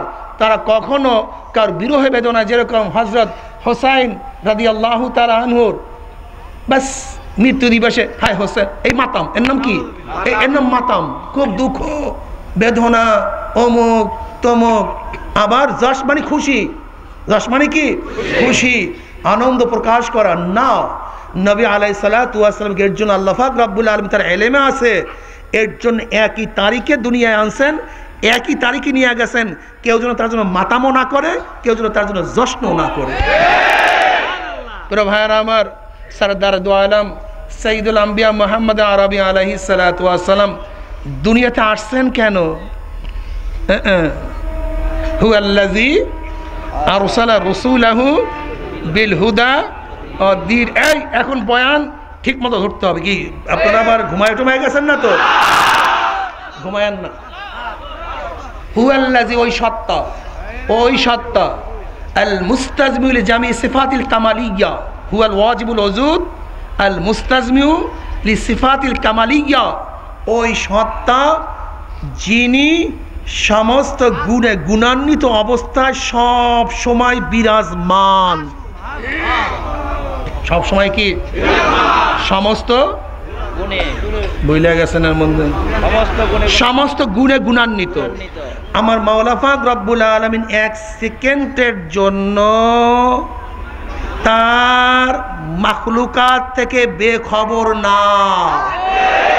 শুধু মানুষ না, শুধু মানুষ না, আমি কি শব্দ ব্যবহার করছি জোরে বলেন? এক সেকেন্ডের জন্য আমার মাওলা যদি আসমান থেকে বেখবর হয়ে যায়, আসমান চৌচির হয়ে যাবে। এক সেকেন্ড যদি আমার মাওলা তারকার থেকে বেখবরই হন, এক তারকা আর এক তারকার সাথে টক্কর লেগে গোটা দুনিয়া ফানা হয়ে যাবে। এক সেকেন্ড যদি মাওলা পাক পানির থেকে বেখবর হন, গোটা পানি জলোচ্ছ্বাস হয়ে সমস্ত মানুষ মারা যাবে। শুধু মানুষ না, আমার মাওলায়ে কারীম এমন এক সত্তা, এক সেকেন্ডের জন্য তার মাখলুকাত থেকে তিনি বেখবর নন। রসুলাহু, তিনি প্রেরণ করছেন তার রসুল। জোরে বলেন ভাই, রসুল। রসুল কি নবী কি? রসুল কি? কথা বলেন। রসুল কি? কেউ বলে কোনো পার্থক্য নাই, কোনো পার্থক্য নাই। কেউ বলেন ভাই, কেউ বলেন কৌল আছে, কৌল আছে, কৌল আছে, কেউ বলেন কোনো পার্থক্য। তাদের উপর প্রশ্ন উত্থাপিত হয়। কি প্রশ্ন? আল্লাহ পাক কালামে পাকের মধ্যে ফরমান, ওমা আরসালনা মিন ক্বাবলিকা মিন রাসূলিন ওয়ালা নাবিয়্যিন। এখানে রসুল এবং নাবী মাতুফ আলাই মুগাইয়্যির, একে অপরের বিপরীত। রসুলাও ওমা আরসালনা মিন ক্বাবলিকা মিন রাসূলিন ওয়ালা নাবিয়্যিন। এই আয়াতই প্রমাণ করে রসুল এবং নাবী এক না। কি আছে ভাই? পার্থক্য কি? পার্থক্য, পার্থক্য কি? পার্থক্য কি? কেউ বলেন কি পার্থক্য? যাদের উপরে নতুন কোনো শরিয়াত আসে তাদেরকে বলা হয় রসুল, আর যাদের উপরে নতুন শরিয়াত আসে না তাদেরকে বলা হয় নবী। আবার কেউ বলেন যাদের উপর নতুন কিতাব আসে তাদেরকে বলা হয় রসুল, যাদের উপরে কিতাব আসে না তাদেরকে বলা হয় নবী। তাদেরও প্রশ্ন। কি প্রশ্ন? আল্লাহ পাক রব্বুল আলামিন নবী ইসমাইল আলাইহিস সালাতু ওয়াস সালামের সামনে বলেন, ওয়া কানা রাসূলা ওয়া নাবিয়্যা। নবী ইসমাইল সে আমার রসুল এবং নবী। অথচ নবী ইসমাইল আলাইহিস সালাতু ওয়াস সালাম নতুন কোনো শরীয়তের প্রবক্তা না, নতুন কোনো কিতাবও তার উপরে আসে নাই। এতটুকু কি ব্যাখ্যা দিলাম? ইশকাল।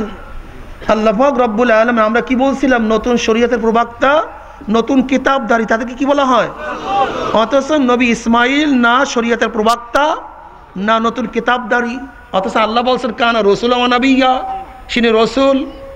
ইশকাল। জবাব কি? এই এবার খুব তাওয়াজ্জু দে, এই কথাটা মনে রাখতে হবে, এইটা ভোলা যাবে না। এখন যেই কথাটা বলবো বলা, আপনারা সবাই ঘুমায় গেছেন না? বলা ইমাম ইবনে তাইমিয়া রাহমাতুল্লাহ আলাইহি কিতাবুন নবুওয়াতের মধ্যে বলেন, ইমাম ইবনে তাইমিয়া রাহমাতুল্লাহ আলাইহি কিতাবুন নবুওয়াতের মধ্যে বলেন রসুল কাকে বলা হয়, নবী কাকে বলা হয়। তিনি বলেন সমস্ত নবীদের উপরে নাহিয়ানিল মুনকার, অন্যায়ের মোকাবেলা করা, জিহাদ করা ফরজ না, কিন্তু সমস্ত রসুলদের উপরে অন্যায়ের মোকাবেলা করা, জিহাদ করা ফরজ। চাই চাই তার উপরে নতুন কিতাব আসুক অথবা নাই আসুক, সে শরীয়তের প্রবক্তা হোক অথবা নাই হোক, রসুল মানি অন্যার প্রতিবাদ করতে হবে, আন্দোলন করতে হবে, সংগ্রাম করতে হবে, বেঈমানের বিরুদ্ধে লড়াই করতে হবে।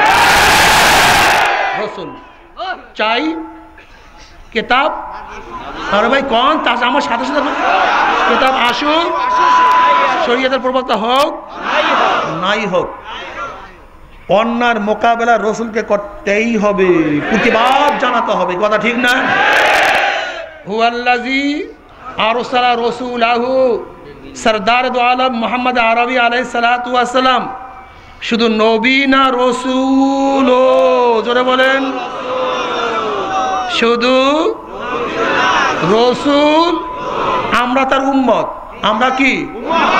কাজে নবী মুহাম্মাদের উম্মতরা শুধু নবী আলা কাজ করলে হবে না, রাসূল আলা কাজ করতে হবে। এই পয়েন্টটা আগে বলুন।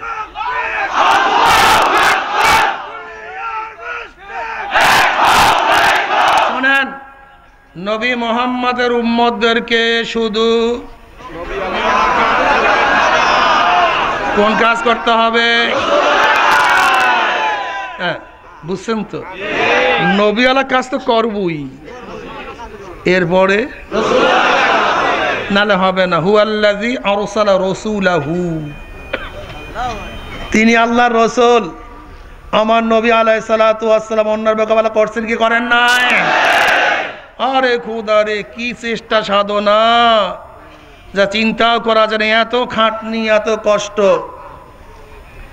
তায়েফের গল্প বলিয়া, হাদিস শুনাইয়া কত কান্না কানলাম, কিন্তু আমার কি একদিন রক্ত বের হয়েছে সেই চিন্তা কি করলাম? না, করি নাই। আমরা নবী আলাইহিস সালাতু ওয়াস সালামের সাহাবে আবু তালেবের মধ্যে 3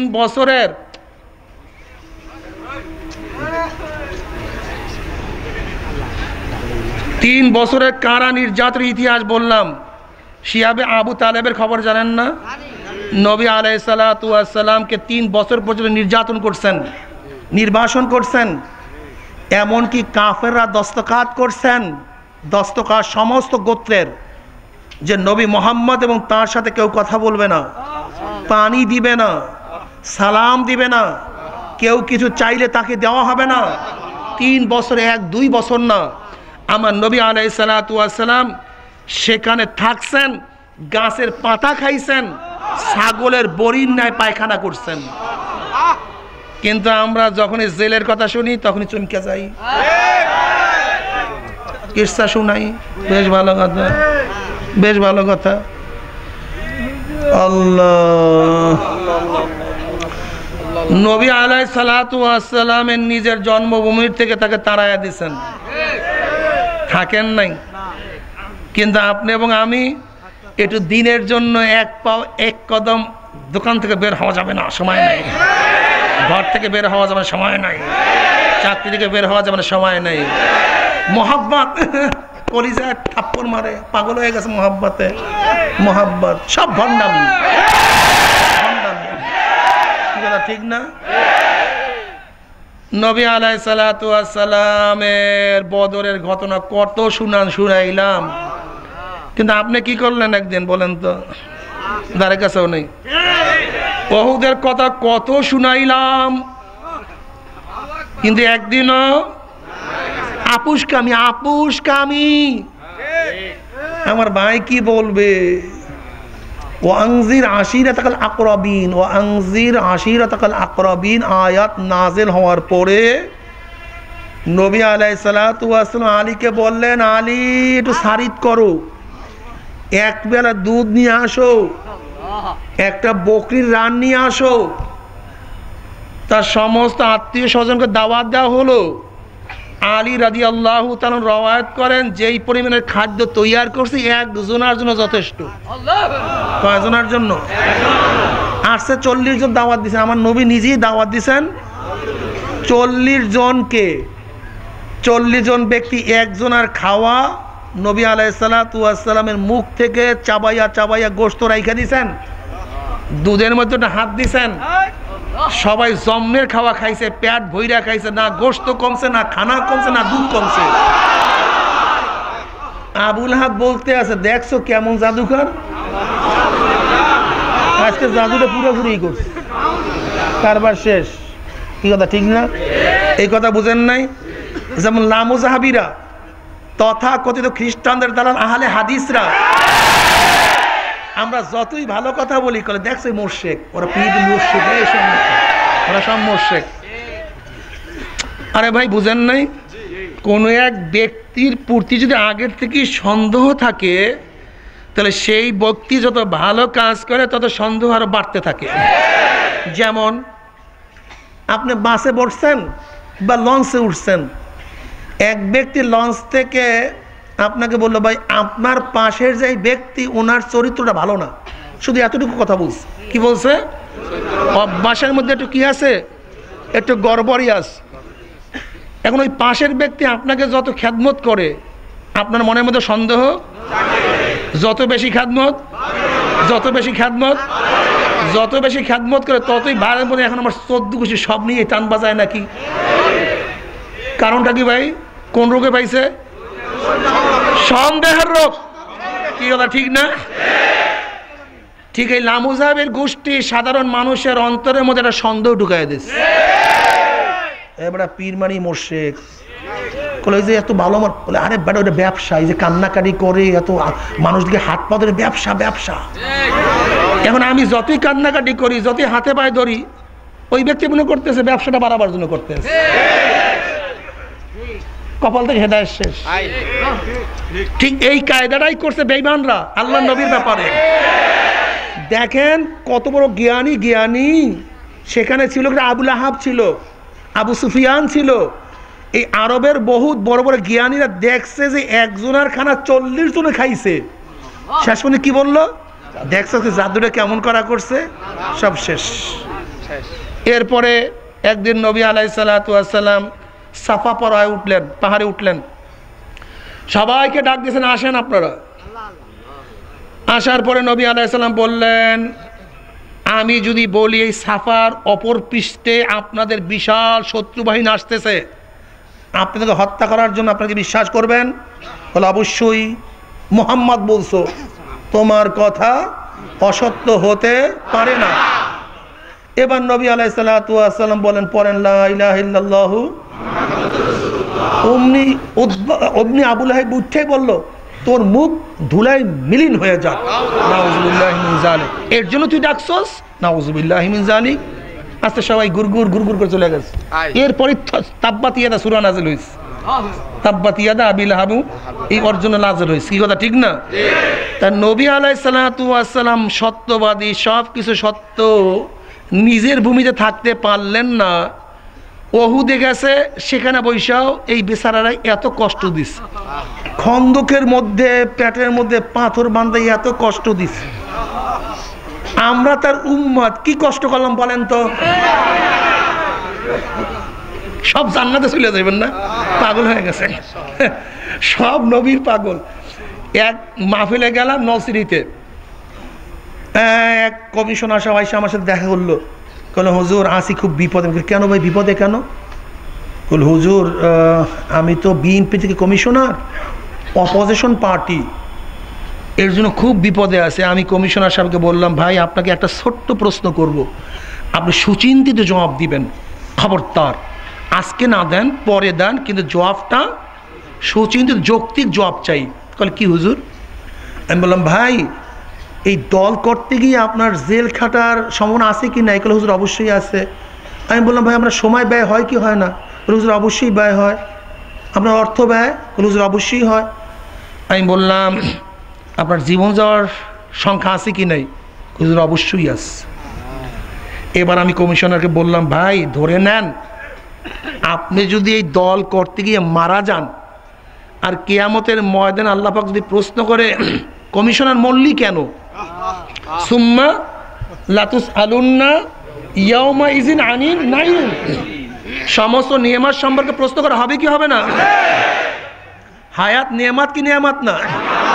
অর্থ, জীবন। আল্লাহ যদি আপনাকে প্রশ্ন করে কমিশনার মল্লি কেন, ছোট্ট একটা প্রশ্ন, কি প্রশ্ন? তুই মল্লি, আপনি যদি জবাব দেন আল্লাহ গণতন্ত্রকে বাস্তবায়ন করার জন্য আল্লাহ আমি গলা কাটাই দিচ্ছি, আল্লাহ আমি প্রাক্তন প্রাইম মিনিস্টারের হাতকে শক্তিশালী করার জন্য জীবন বিলাই দিচ্ছি, আল্লাহ আমি জিয়াউর রহমানের আদর্শকে বাস্তবায়ন করার জন্য, আমি বর্তমান প্রাইম মিনিস্টারের হাতকে মজবুত করার জন্য, আমি সেকুলারিজম ধর্মনিরপেক্ষতা বাস্তবায়ন করার জন্য, আমি শেখ সাহেবের আদর্শকে বাস্তবায়ন করার জন্য আল্লাহ আমি গলা কাটাইয়া দিচ্ছি। অমনি আল্লাহ পাক বলবা ঠিক আছে যা, তুই সোজা জান্নাতে চলে যা। কি ফয়সালা ঠিক আছে না? আলহামদুলিল্লাহ।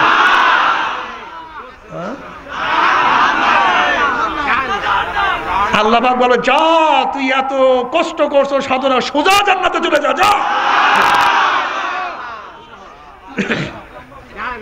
শোনেন মানুষের বিবেক মারাত্মক, এইটাকে ধোকা দেয়া যায় না। আমি একজন মানুষ, আপনারা মানুষ, দুনিয়ার মধ্যে একটা প্রশ্ন করছি, এখানে সবাই আলেম না, সবাই জ্ঞানী না, কিন্তু সবার মুখের থেকে শুধু জবাব হ্যাঁ।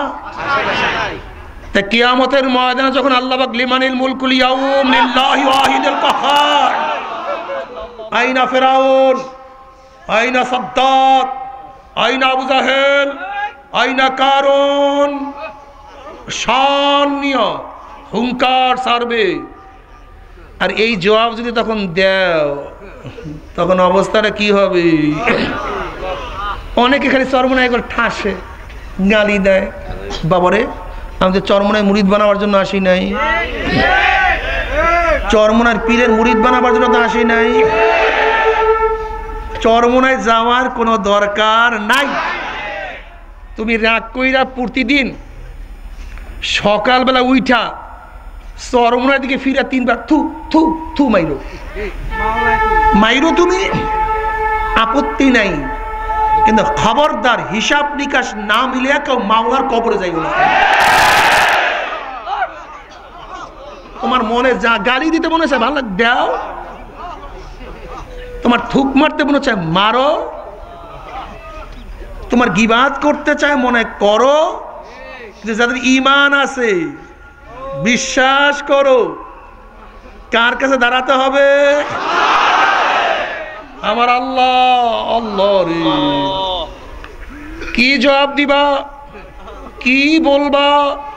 তোর হায়াত কি করছো, তোর টাকা কোথায় ব্যয় করছো, তোর দিমাগ দিয়া কি চিন্তা করছো, তোর চক্ষু দিয়া কি দেখছো, তোর কান দিয়া কি শুনছো, তোর হাত দিয়া কি করছো, তোর পাও দিয়া কই হাঁটছো।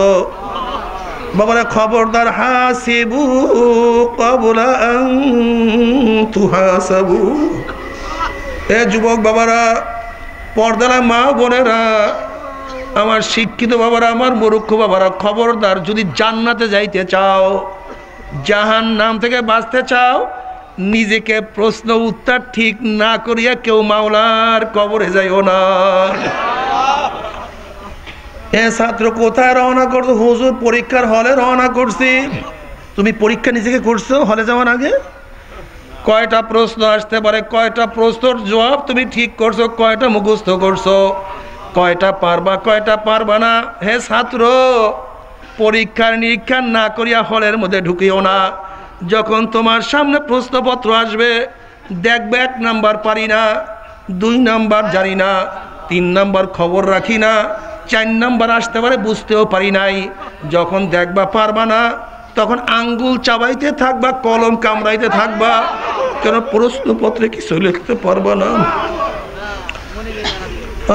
আল্লাহ, এ আসামি কোথায় রওনা করছো? আজকে আমার হাজিরার ডেট, হাজিরা দেওয়ার জন্য রওনা করছে। আসামি তুমি কি দেখছো তোমার ইনভেস্টিগেশন অফিসার তোমার চার্জশিটের মধ্যে কি লিখছে? তোমার এজাহারের অবস্থা কি, সাক্ষীর অবস্থা কি, কাগজপত্রের অবস্থা কি? খবরদার, কাগজপত্র জোগাড় না করিয়া কেউ জজের সামনে দাঁড়ায়ও না। জজ তখন বলে এইটা দাও, ওইটা দাও, এইটার কি প্রমাণ, ওইটার কি প্রমাণ, ওইটা কি, এইটা কি, সেইটা কি।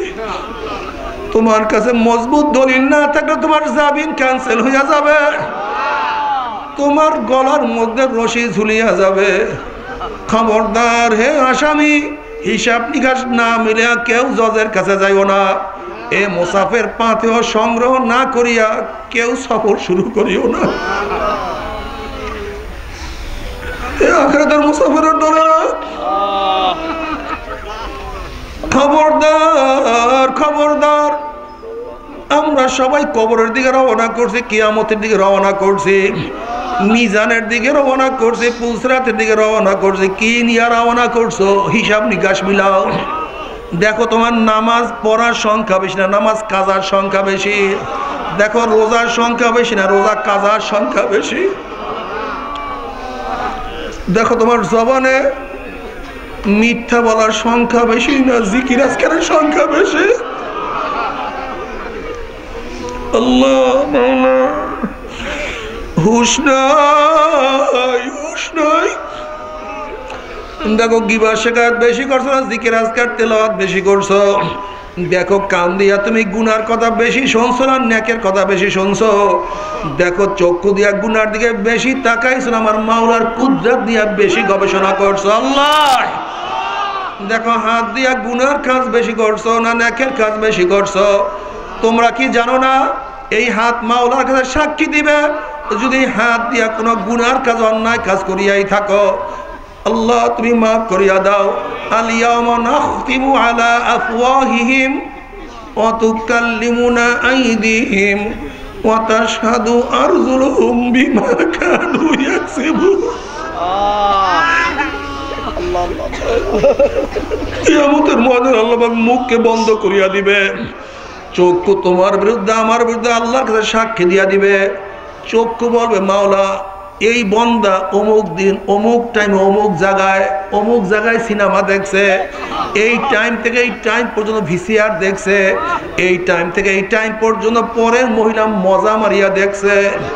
আমার এই চক্ষু বলবে মাওলা রে এই চক্ষু দিয়া তোমার কোরআন তেলাওয়াত করছে, এই চক্ষু দিয়ে হাঁটিয়া হাঁটিয়া মসজিদে গেছে, এই চক্ষু দিয়ে হাঁটিয়া হাঁটিয়া ওয়াজ মাহফিলের মধ্যে গেছে। আল্লাহ এই চক্ষু দিয়া তোমার ভয়তে কানতে কানতে অস্থির হয়ে গেছে। আল্লাহ রে আমার মাওলা রে, মাওলা চক্ষু দিয়া তোমার কুদরত দিয়া গবেষণা করিয়া তোমার পাগল হয়ে গেছে। আর গবেষণা করছে আমার মাওলা আসমান কেমনে বানাইলো, আমার মাওলা সূর্য কেমনে বানাইলো, আমার মাওলা তারকা কেমনে বানাইলো, আমার মাওলা জমিন কেমনে বানাইলো। একই জমিনের মধ্যে হরেক রকমের আম, আর ন্যাংরা আমের এক স্বাদ, হিমসাগরের আর এক স্বাদ, ফজলি আমের আর এক স্বাদ, কমলার মধ্যে এক স্বাদ, আপেলের মধ্যে আর এক স্বাদ। আহা আমার মাওলা কেমনে বানাইলো। আমার মাওলা এত ধরনের মাছ, রুই মাছে এক স্বাদ, আবার কাতল মাছে আর এক স্বাদ, কোরাল মাছে আর এক স্বাদ, ইলিশ মাছে আর এক স্বাদ, চিংড়ি মাছে আর এক স্বাদ। কে স্বাদ দান করলো? আমার মাওলা দান করছে।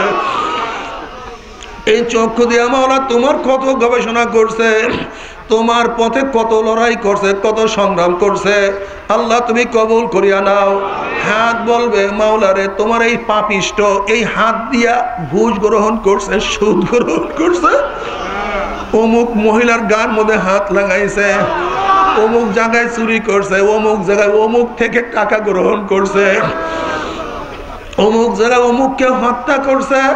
হাত তোমার বিরুদ্ধে আমার বিরুদ্ধে সাক্ষী দিয়া দিবে, পাও তোমার বিরুদ্ধে আমার বিরুদ্ধে সাক্ষী দিয়া দেবো। অমুক জায়গায় হাঁটিয়া গেছে, এই গুনার জন্য গেছে, এই গুনাহ সে করছে।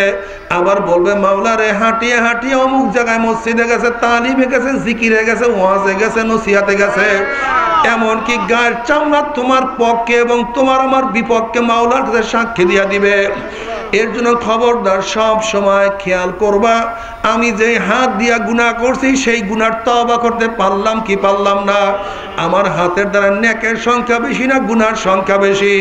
আবার নেক যা করছি কবুল হয়েছে কি হয় নাই, আবার গুনাহ যা করছি তওবা করছি মাফ হয়েছে কি হয় নাই। চক্ষু দিয়া যেই গুনাহ করছি, অঙ্গ প্রত্যঙ্গ দিয়া যেই গুনাহ করছি, নামাজ যা ছাড়ছি, রোজা যা ছাড়ছি, যা তওবা করছি, আল্লাহ পাক কবুল করছে কি করে নাই। খবরদার হিসাব নিকাশ না মিলাইয়া কেউ মাওলার কবরে যাইও না। কিন্তু যেই সমস্ত আল্লাহ পাকের বান্দা বান্দিরা হিসাব নিকাশ মিলাইয়া মৃত্যুর আসার খাইয়া পড়িয়া যাবে, আল্লাহ পাক রব্বুল আলামিন ডাক দেয় ফেরেশতারে, আমার যুবক আমার জুয়ান ইউনিভার্সিটির মধ্যে টুপি মাথায় দিয়া গেছে, ওর সাথীরা টুপি উঠাইয়া কত থুপ মারছে, টুপির মধ্যেই শয়তান থাকে, কিন্তু আমার নবীর প্রেমে পড়িয়া মাথার থেকে যুবক টুপি নামায় নাই। এ ফেরেশতারে দেখ আমার যুবক অল্প বয়সের দাড়ি রাখছে, কলেজের মধ্যে দাড়ি রাখিয়া গেছে, ওর কলেজের নাস্তিক সাথীরা দাড়ি ধরিয়া কত টিটকারি করছে, কিন্তু আমার নবীর প্রেমে পড়িয়া দাড়ির মধ্যে পোজ দেয় নাই। দেখ আমার যুবক লম্বা জামা গায়ে দিয়ে ইউনিভার্সিটির মধ্যে কলেজের মধ্যে গেছে, ওর কলেজের সাথীরা জামা ধরিয়া কত টানা হেঁচড়া করছে, মৌলবীরা হুজুররাই কাপড়ের দাম বাড়াইলো, কিন্তু আমার নবীর সুন্নাতের প্রেমে পড়িয়া লম্বা জামাও গাড় থেকে নামায় নাই।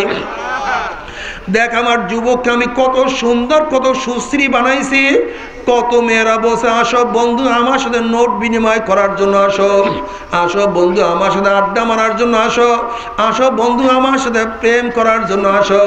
কিন্তু আমার যুবক, আমি মাওলার ভয় বসে ইন্নী আখাফুল্লাহ, আমি মাওলাকে ভয় করি, তোমার সাথে কথাই বলতে পারবো না। দেখ এত সুন্দরী এত সুশ্রী আমি মহিলার চেহারা বানাইছি, মাঝে মাঝে চেহারা উন্মোচন করি আর রাস্তায় বের হওয়ার তার মধ্যে বারবার শখ পয়দা হয়েছিল। কিন্তু আমার মহিলা যখনই বেপরদা অবস্থায় রাস্তায় নামবে, হঠাৎ খেয়াল করছে আমার মাওলাই নিষেধ করছে, আমি রাস্তায় নামতে পারবো না। এ ফেরেশতারা কোন জান্নাত কামাই করছে।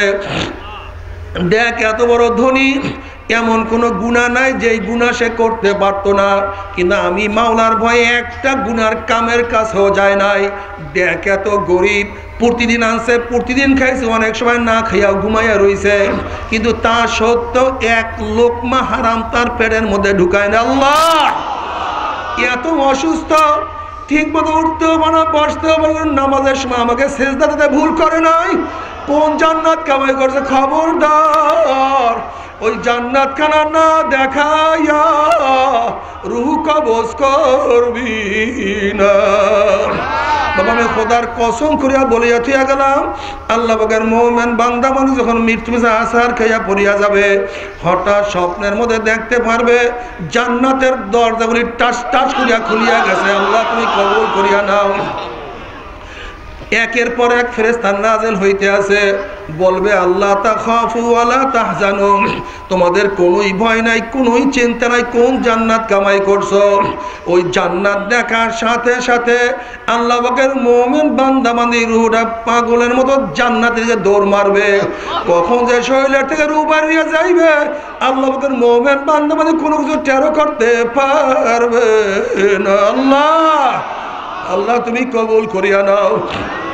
গে বেনওয়াজি বাবারা, এ দাড়ি কেমন নেবার, তোমার আমার কোনো রাগ নাই, তোমার সাথে কোনো শত্রুতাও নাই, কোনো ঝগড়াও নাই। আমরা বলতে আসি আল্লাহ নবীর চেহারার মধ্যে দাড়ি ছিল, তোমার দাড়ি রাখা উচিত। আল্লাহ নবীর দাড়ি রাখার জন্য আদেশ করছে, তোমার আদেশ পালন করা উচিত। এখন পালন করতেও পারো নাও করতে পারো, তুমি বুঝবা আর তোমার মাওলাই বুঝবে। বাবারে আল্লাহ পাক নামাজের আদেশ করছে, আমরা সেইটা শুনাইয়া দিলাম। নামাজ পড়তেও পারো নাও পড়তে পারো, রোজা রাখতেও পারো নাও রাখতে পারো, পর্দা করতেও পারো নাও কর। আমহিল হুম রুয়াইদা, আমার মাওলা পাক ঢিল দিয়ে দিছে। যেরকম কোনো বড়শিওয়ালা কোনো বড় মাছের মুখের মধ্যে যখন বড়শি আটকায়া দেয়, পানির মধ্যে মাছ খুবই শক্তিশালী, মাছ দৌড়াইতে থাকে আর বলো বড়শিওয়ালা তুমি আমাকে আটকাতে পারো নাই। তখন বড়শিওয়ালা বলো মাছ আমার বড়শি খুবই চেকন, খুবই সরু, আমার সুতাও খুব চেকন, আমি তোর মুখের মধ্যে সূক্ষ্ম একটা বড়শি আটকায়া দিছি। মাছ আমি তোকে ঢিল দিই, আমার হুইলের মধ্যে বহুত রশি আছে, বহুত সুতা আছে, দৌড়া। মাছ দৌড়া দৌড়াইতে দৌড়াইতে দুর্বল হইয়া যখন তুই পেটখানা পানির হয়ে ভাসাইয়া দিবি, আমি যখন তোর হুইলের মধ্যে টান দেব, ও মাছ তুই তো আর পানির মধ্যে থাকতে পারবি না। আমার মাওলা পাক রব্বুল আলামিন কাউকে 30 বছরের ঢিল দিয়া, কাউকে 40 বছরের রশি ঢিল দিয়া, কাউকে 50 বছরের রশি ঢিল দিয়া, কাউকে 60 বছর, কাউকে 70 বছর। আল্লাহ পাক রব্বুল আলামিন কাউকে টাকা দিয়া, কাউকে টাকা না দিয়া, কাউকে ধনী বানাইয়া, কাউকে গরিব বানাইয়া, কাউকে অফিসার বানাইয়া, কাউকে গোলাম বানাইয়া, কাউকে বাদশা বানাইয়া, কাউকে ফকির বানাইয়া আল্লাহ পাক রব্বুল আলামিন ঢিল দিয়া দিছে। নামাজ পড় পড়, না পড়লে না পড়, রোজা রাখলে রাখ, না রাখলে না রাখ, আমার বিরুদ্ধে স্লোগান দিতেও পারো নাও দিতে পারো। দেখ আমি 700 বছর পর্যন্ত ফেরাউনকে কিছুই বলি নাই, আমি কারণকে কিছুই বলি নাই, আমি নমরুদকে কিছুই বলি নাই, সাদ্দাতকে কিছু বলি নাই। কিন্তু খবরদার খবরদার, আল্লাহ তুমি মাফ করিয়া দাও। ওয়ালাউ কুনতুম ফি বুরুজিন মুশাইয়াদা, যদি আসমানের বুরুজের মধ্যে পলায়া যাও, যদি তুই 7 তবক জমিনের নিচেও ঢুকিয়া যাও, তুই লোহার সুন্দরের মধ্যে আটকাইয়া যাও, তোর বাড়ির দরজা যখন আমার আজরাইল বাঁশির মধ্যে সিটি বাসায়া বসবে, তোকে আর কেউ রক্ষা করতে পারবে না। কুল্লু নাফসিন যায়িকাতুল মাউত। বাবারে, ও আমার পর্দার মা বোনেরা, ও আমার মা বোনেরা, ও আমার পর্দার মা বোনেরা, ও আমার বাবারা, আমাদের প্রত্যেকের মুখের মধ্যে আল্লাহ পাক রব্বুল আলামিন একটা মওতের বড়শি লাগাইয়া দিছে, বড়শি আটকাইয়া দিছে। আল্লাহ তুই মাফ করিয়া দাও বাবারে, হিসাব নিকাশ না মিলাইয়া কেউ মাওলার কবরে যাইও না। আল্লাহ আল্লাহ না করুক, আল্লাহ না করুক, যদি মাওলার সাথে হিসাব নিকাশ না মিলিয়া তওবা না করিয়া যদি মাওলার কবরে যাও, নবী আলাইহিস সালাতু ওয়াস সালাম ফরমান, কোন মোল্লা মৌলবীর কিরসা কাহিনী না, কোন পীর বুজুর্গের কোন বাণী না, আমার নবী আলাইহিস সালাতু ওয়াস সালাম ফরমান, কোন নাফরমানের কবরের দুই পাশের মাটি এমন জোরে চাপ মারবে, চাপের চড়ে এক পাথরের হাঁটি আর এক পাথরে লাগাইয়া ফেলাইবে। এই হাদিস বয়ান করার সময় আমার নবী আলাইহিস সালাতু ওয়াস সালাম দুই হাতকে একত্রিত করলেন, এরপরে এক আঙ্গুলের মধ্যে আর এক আঙ্গুলকে ঢুকিয়ে দিলেন। আল্লাহ তুমি মাফ করে দাও। এ বড় লোক বাবারা, এ আমার বড় লোক বাবারা, আজকে খালি পায়ে রাস্তায় হাঁটতে পারি না, পায়ের মধ্যে ব্যথা লাগে, কষ্ট লাগে। আজকে ছোট্ট একটা কাঁটার আঘাত সহ্য করতে পারি না। আজকে ছোট্ট এক প্রাণী মশার কামড়ের থেকে বাঁচার জন্য কত অ্যারোসল মারলাম, কত গোলক জ্বালাইলাম, কত মশারি টানাইলাম, ছোট্ট একটা মশার কামড় সহ্য করতে পারি না।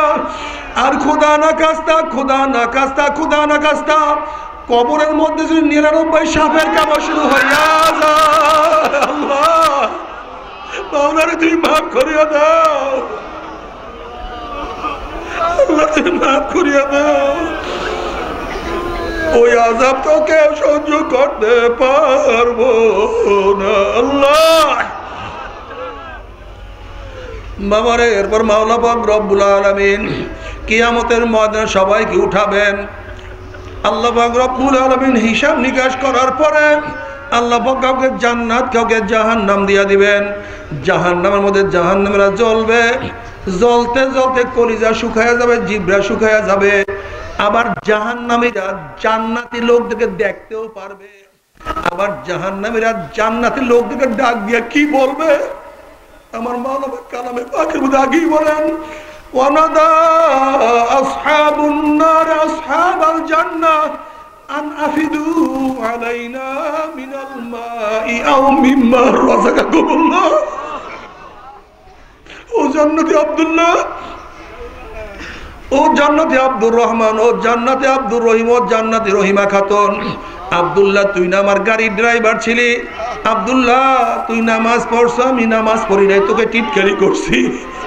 ও আব্দুর রহমান, তুই না আমার গাড়ির কর্মচারী ছিলি, আমার বাড়ির কর্মচারী ছিলি, আমার গেটের দারোয়ান ছিলি, তুই দাড়ি রাখছ আর আমি দরজা দিয়ে ঢোকতে উঠতে নামতে তোর দাড়ি ধরিয়া কত টিটকারি পাইসারি করছে।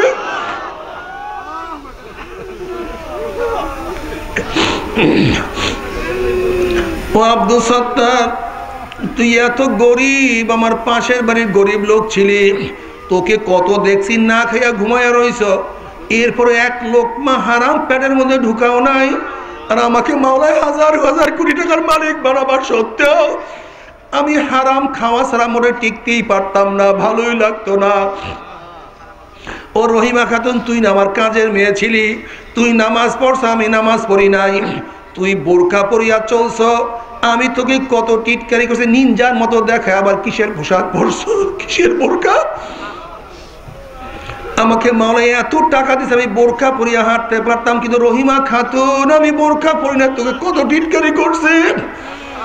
অথচ তুই আমার বাড়ি কাজ করছ, তুই নামাজ পড়ছ, তুই কত কষ্ট করে ইবাদত করছ, রোজার দিনে পাক করতে বাধ্য করছি, তুই রোজা রাখছো আর আমরা খাওয়া দাওয়া করছি, তুই রোজা রাখছো, তুই কিছুই খাও না। ও রহিমা খাতুন, তোর বাচ্চাদেরকে তুই ঠিক মতো পোশাকও পরাইতে পারো নাই, তারপর আমার বাড়িতে একটা টাকা তুই চুরি করো নাই। ও রহিমা খাতুন, আমি হোটেলে যাইতাম, সিনেমা দেখতাম, বারের মধ্যে আড্ডা মারতাম, আমার চুল মেলা দিয়া উলঙ্গ অবস্থায় কত রাস্তার মধ্যে হাঁটাচলা করতাম। ওরে রহিমা খাতুন আব্দুল্লাহ, আজকে মনে হয় তোদেরকে জান্নাত দিয়া দিছে, আর আমরা জাহান্নামের মধ্যে পড়তে আছি। দেখ, জাহান্নামের মধ্যে পড়তে পড়তে কলিজা শুকিয়ে গেছে, জিভটা শুকিয়ে গেছে, পেটের মধ্যে এত ক্ষুধা সহ্য করতে পারি না। আনআফিদু আলাইনা মিনাল মাই আও মিম্মা রাযাকাকুমুল্লাহ। আব্দুল্লাহ, আমাকে একটা আপেল দে। একটা আপেলের দরকার নেই, অর্ধেক আপেল আমাকে দে। ওরে রহিমা খাতুন, আমাকে একটা রুটি দে। একটা রুটির দরকার নাই, আমাকে অর্ধেক রুটি দে। ওরে আব্দুল সত্তার, রহিমা খাতুন, আমাকে এক গ্লাস পানি দে। এক গ্লাস পানির দরকার, আমাকে আধা গ্লাস পানি দে, আর সহ্য করতে পারি না। তখন জান্নাতের বাইরে জাহান্নামী হারামখোরের দলেরা, আল্লাহ পাক রব্বুল আলামিন কি কালামে পাকের মধ্যে আগেই বলেন নাই, জান্নাতের সমস্ত নেয়ামত আল্লাহ পাক জাহান্নামের জন্য হারাম করিয়া দিয়েছে। এই কথা শোনার পরে জাহান্নামের আমার আল্লাহকে আল্লাহ আল্লাহ কইয়া ডাকা শুরু করবে। তখন আমার মাওলা পাক কি জবাব দিবে তাও কালামে পাকের মধ্যে আগেই বলে দেন, ফালিয়াউমা নানসাহুম কামা নাসু লিকা ইয়াউমিহিম হাযা ওয়া মা কানু বিআয়াতিনা ইয়াজহাদুন। এ নাফরমান, দুনিয়াতে তোর স্ত্রীর কথা তুই মানছ, স্ত্রী বলছে স্বামী আমার জন্য শাড়ি নিয়ে আসবা, তোর কাছে টাকা না থাকলেও হাওলাত করে স্ত্রীর কথা মানছ। তোর বাচ্চায় বলছে বাবা আমার জন্য লজেস মজা নিয়ে আসবা, তোর কাছে টাকা না থাকলেও তুই হাওলাত করিয়া বাচ্চার কথা মানছ।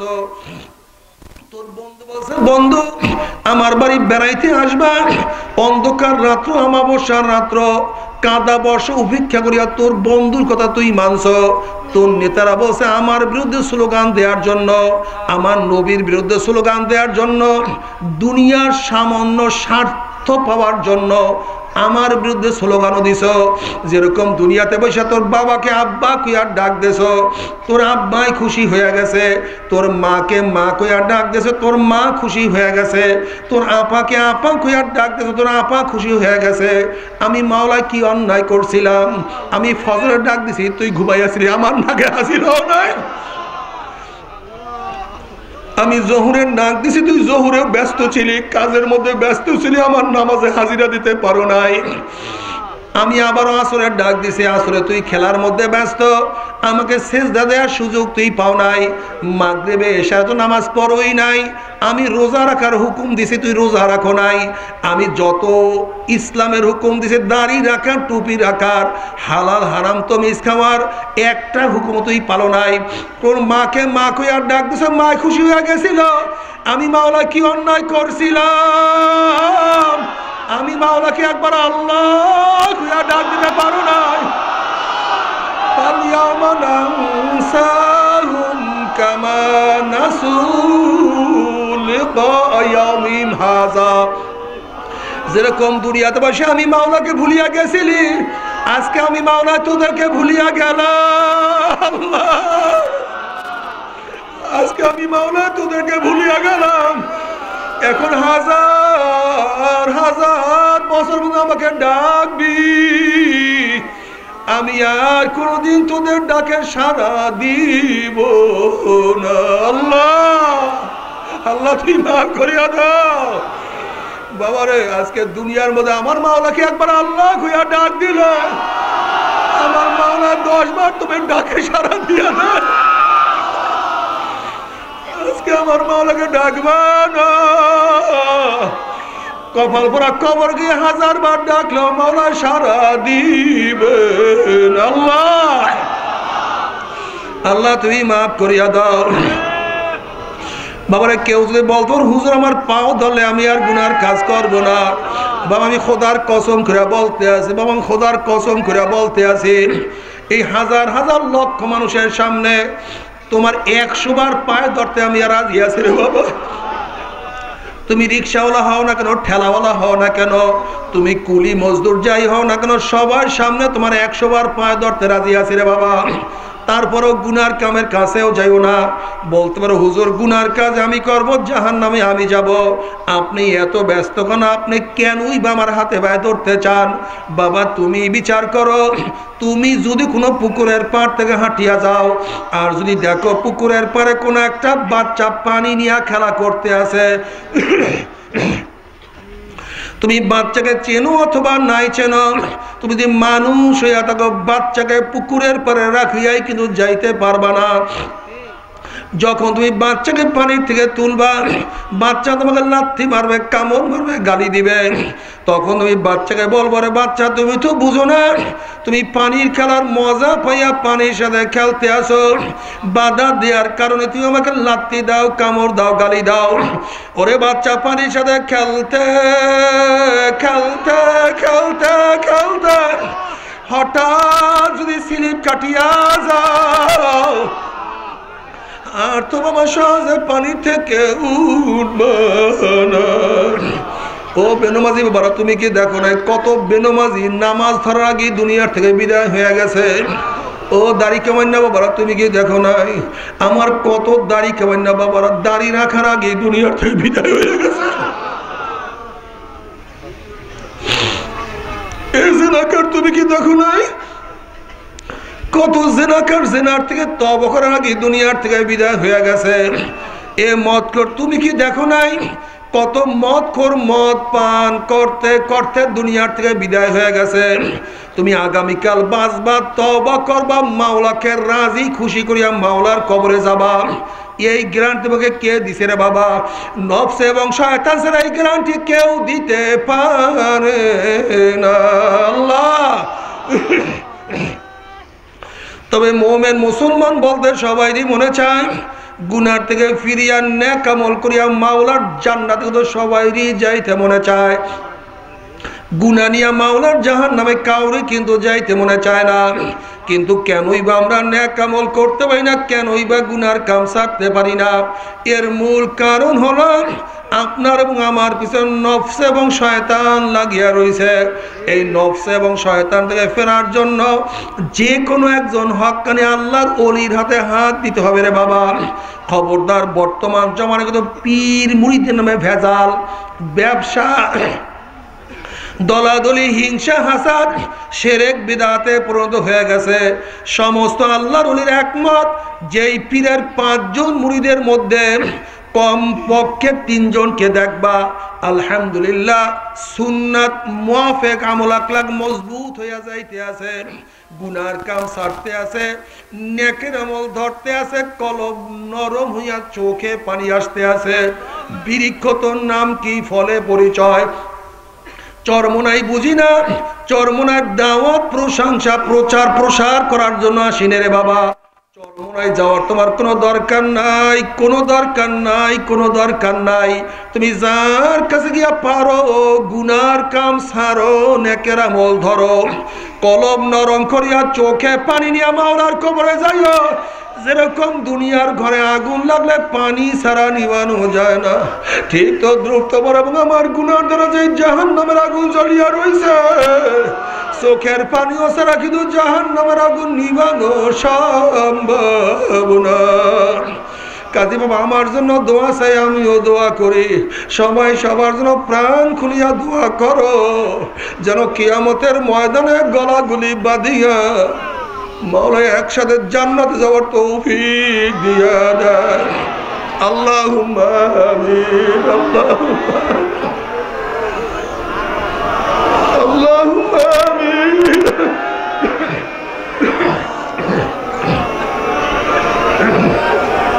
আল্লাহুম্মা আমিন।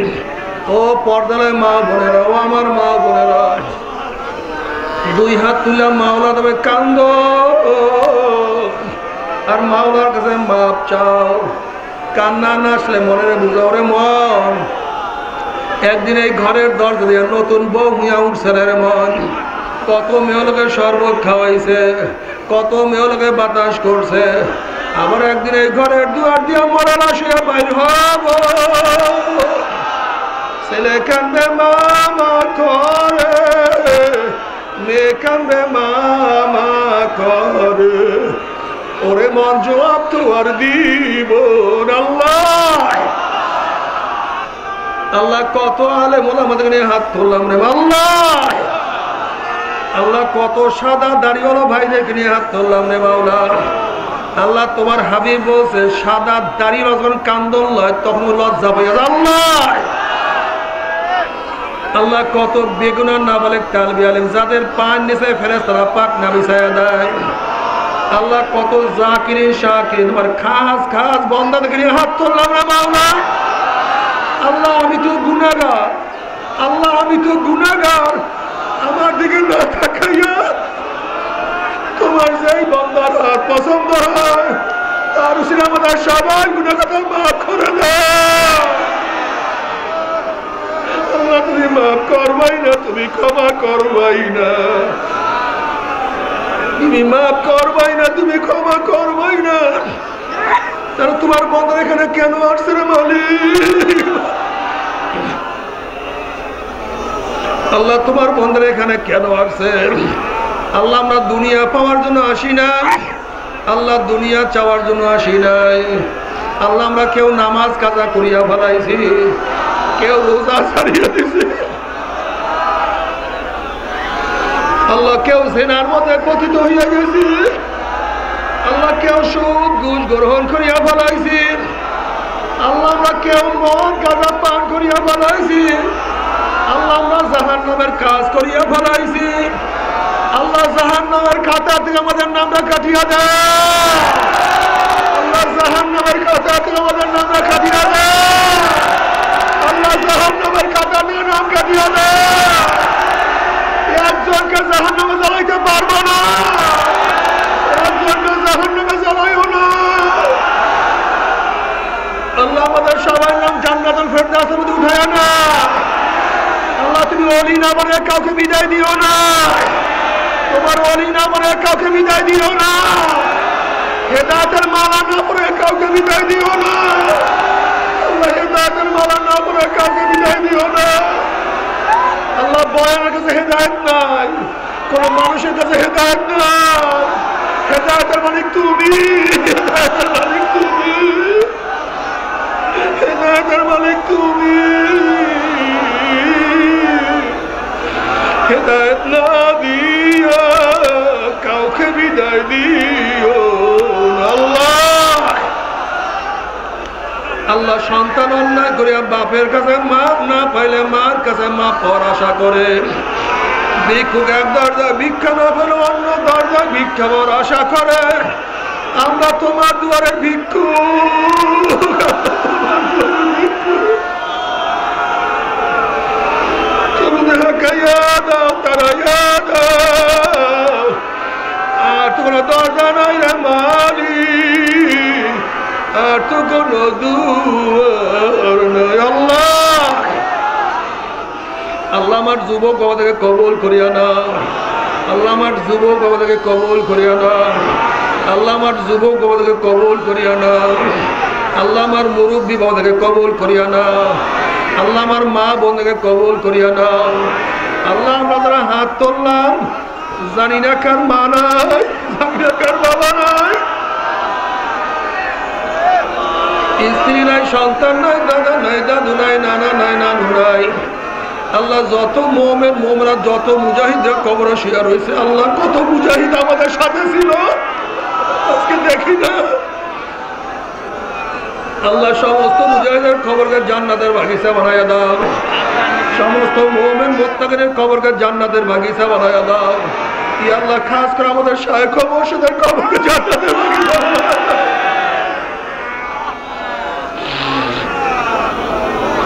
মা দাদা সহ তাম দুনিয়ার মাশায়েখদের মাকামকে জান্নাতের মধ্যে বুলন্দ করে দাও। আমাদের আহলে আল্লাহ থেকে তোমার খাস গোলাম বান্দা হিসেবে কবুল করে নাও। আল্লাহ চেচনিয়া বসনিয়া মুসলমানকে হেফাজত করো, আল্লাহ আরাকানের মুসলমানকে হেফাজত করো, আল্লাহ আরাকানের মুসলমানকে হেফাজত করো, কাশ্মীরের মুসলমানকে হেফাজত করো, বাংলাদেশের মুসলমানকে হেফাজত করো, তোমার জমিনে তোমার হুকুমত কায়েম করে দাও।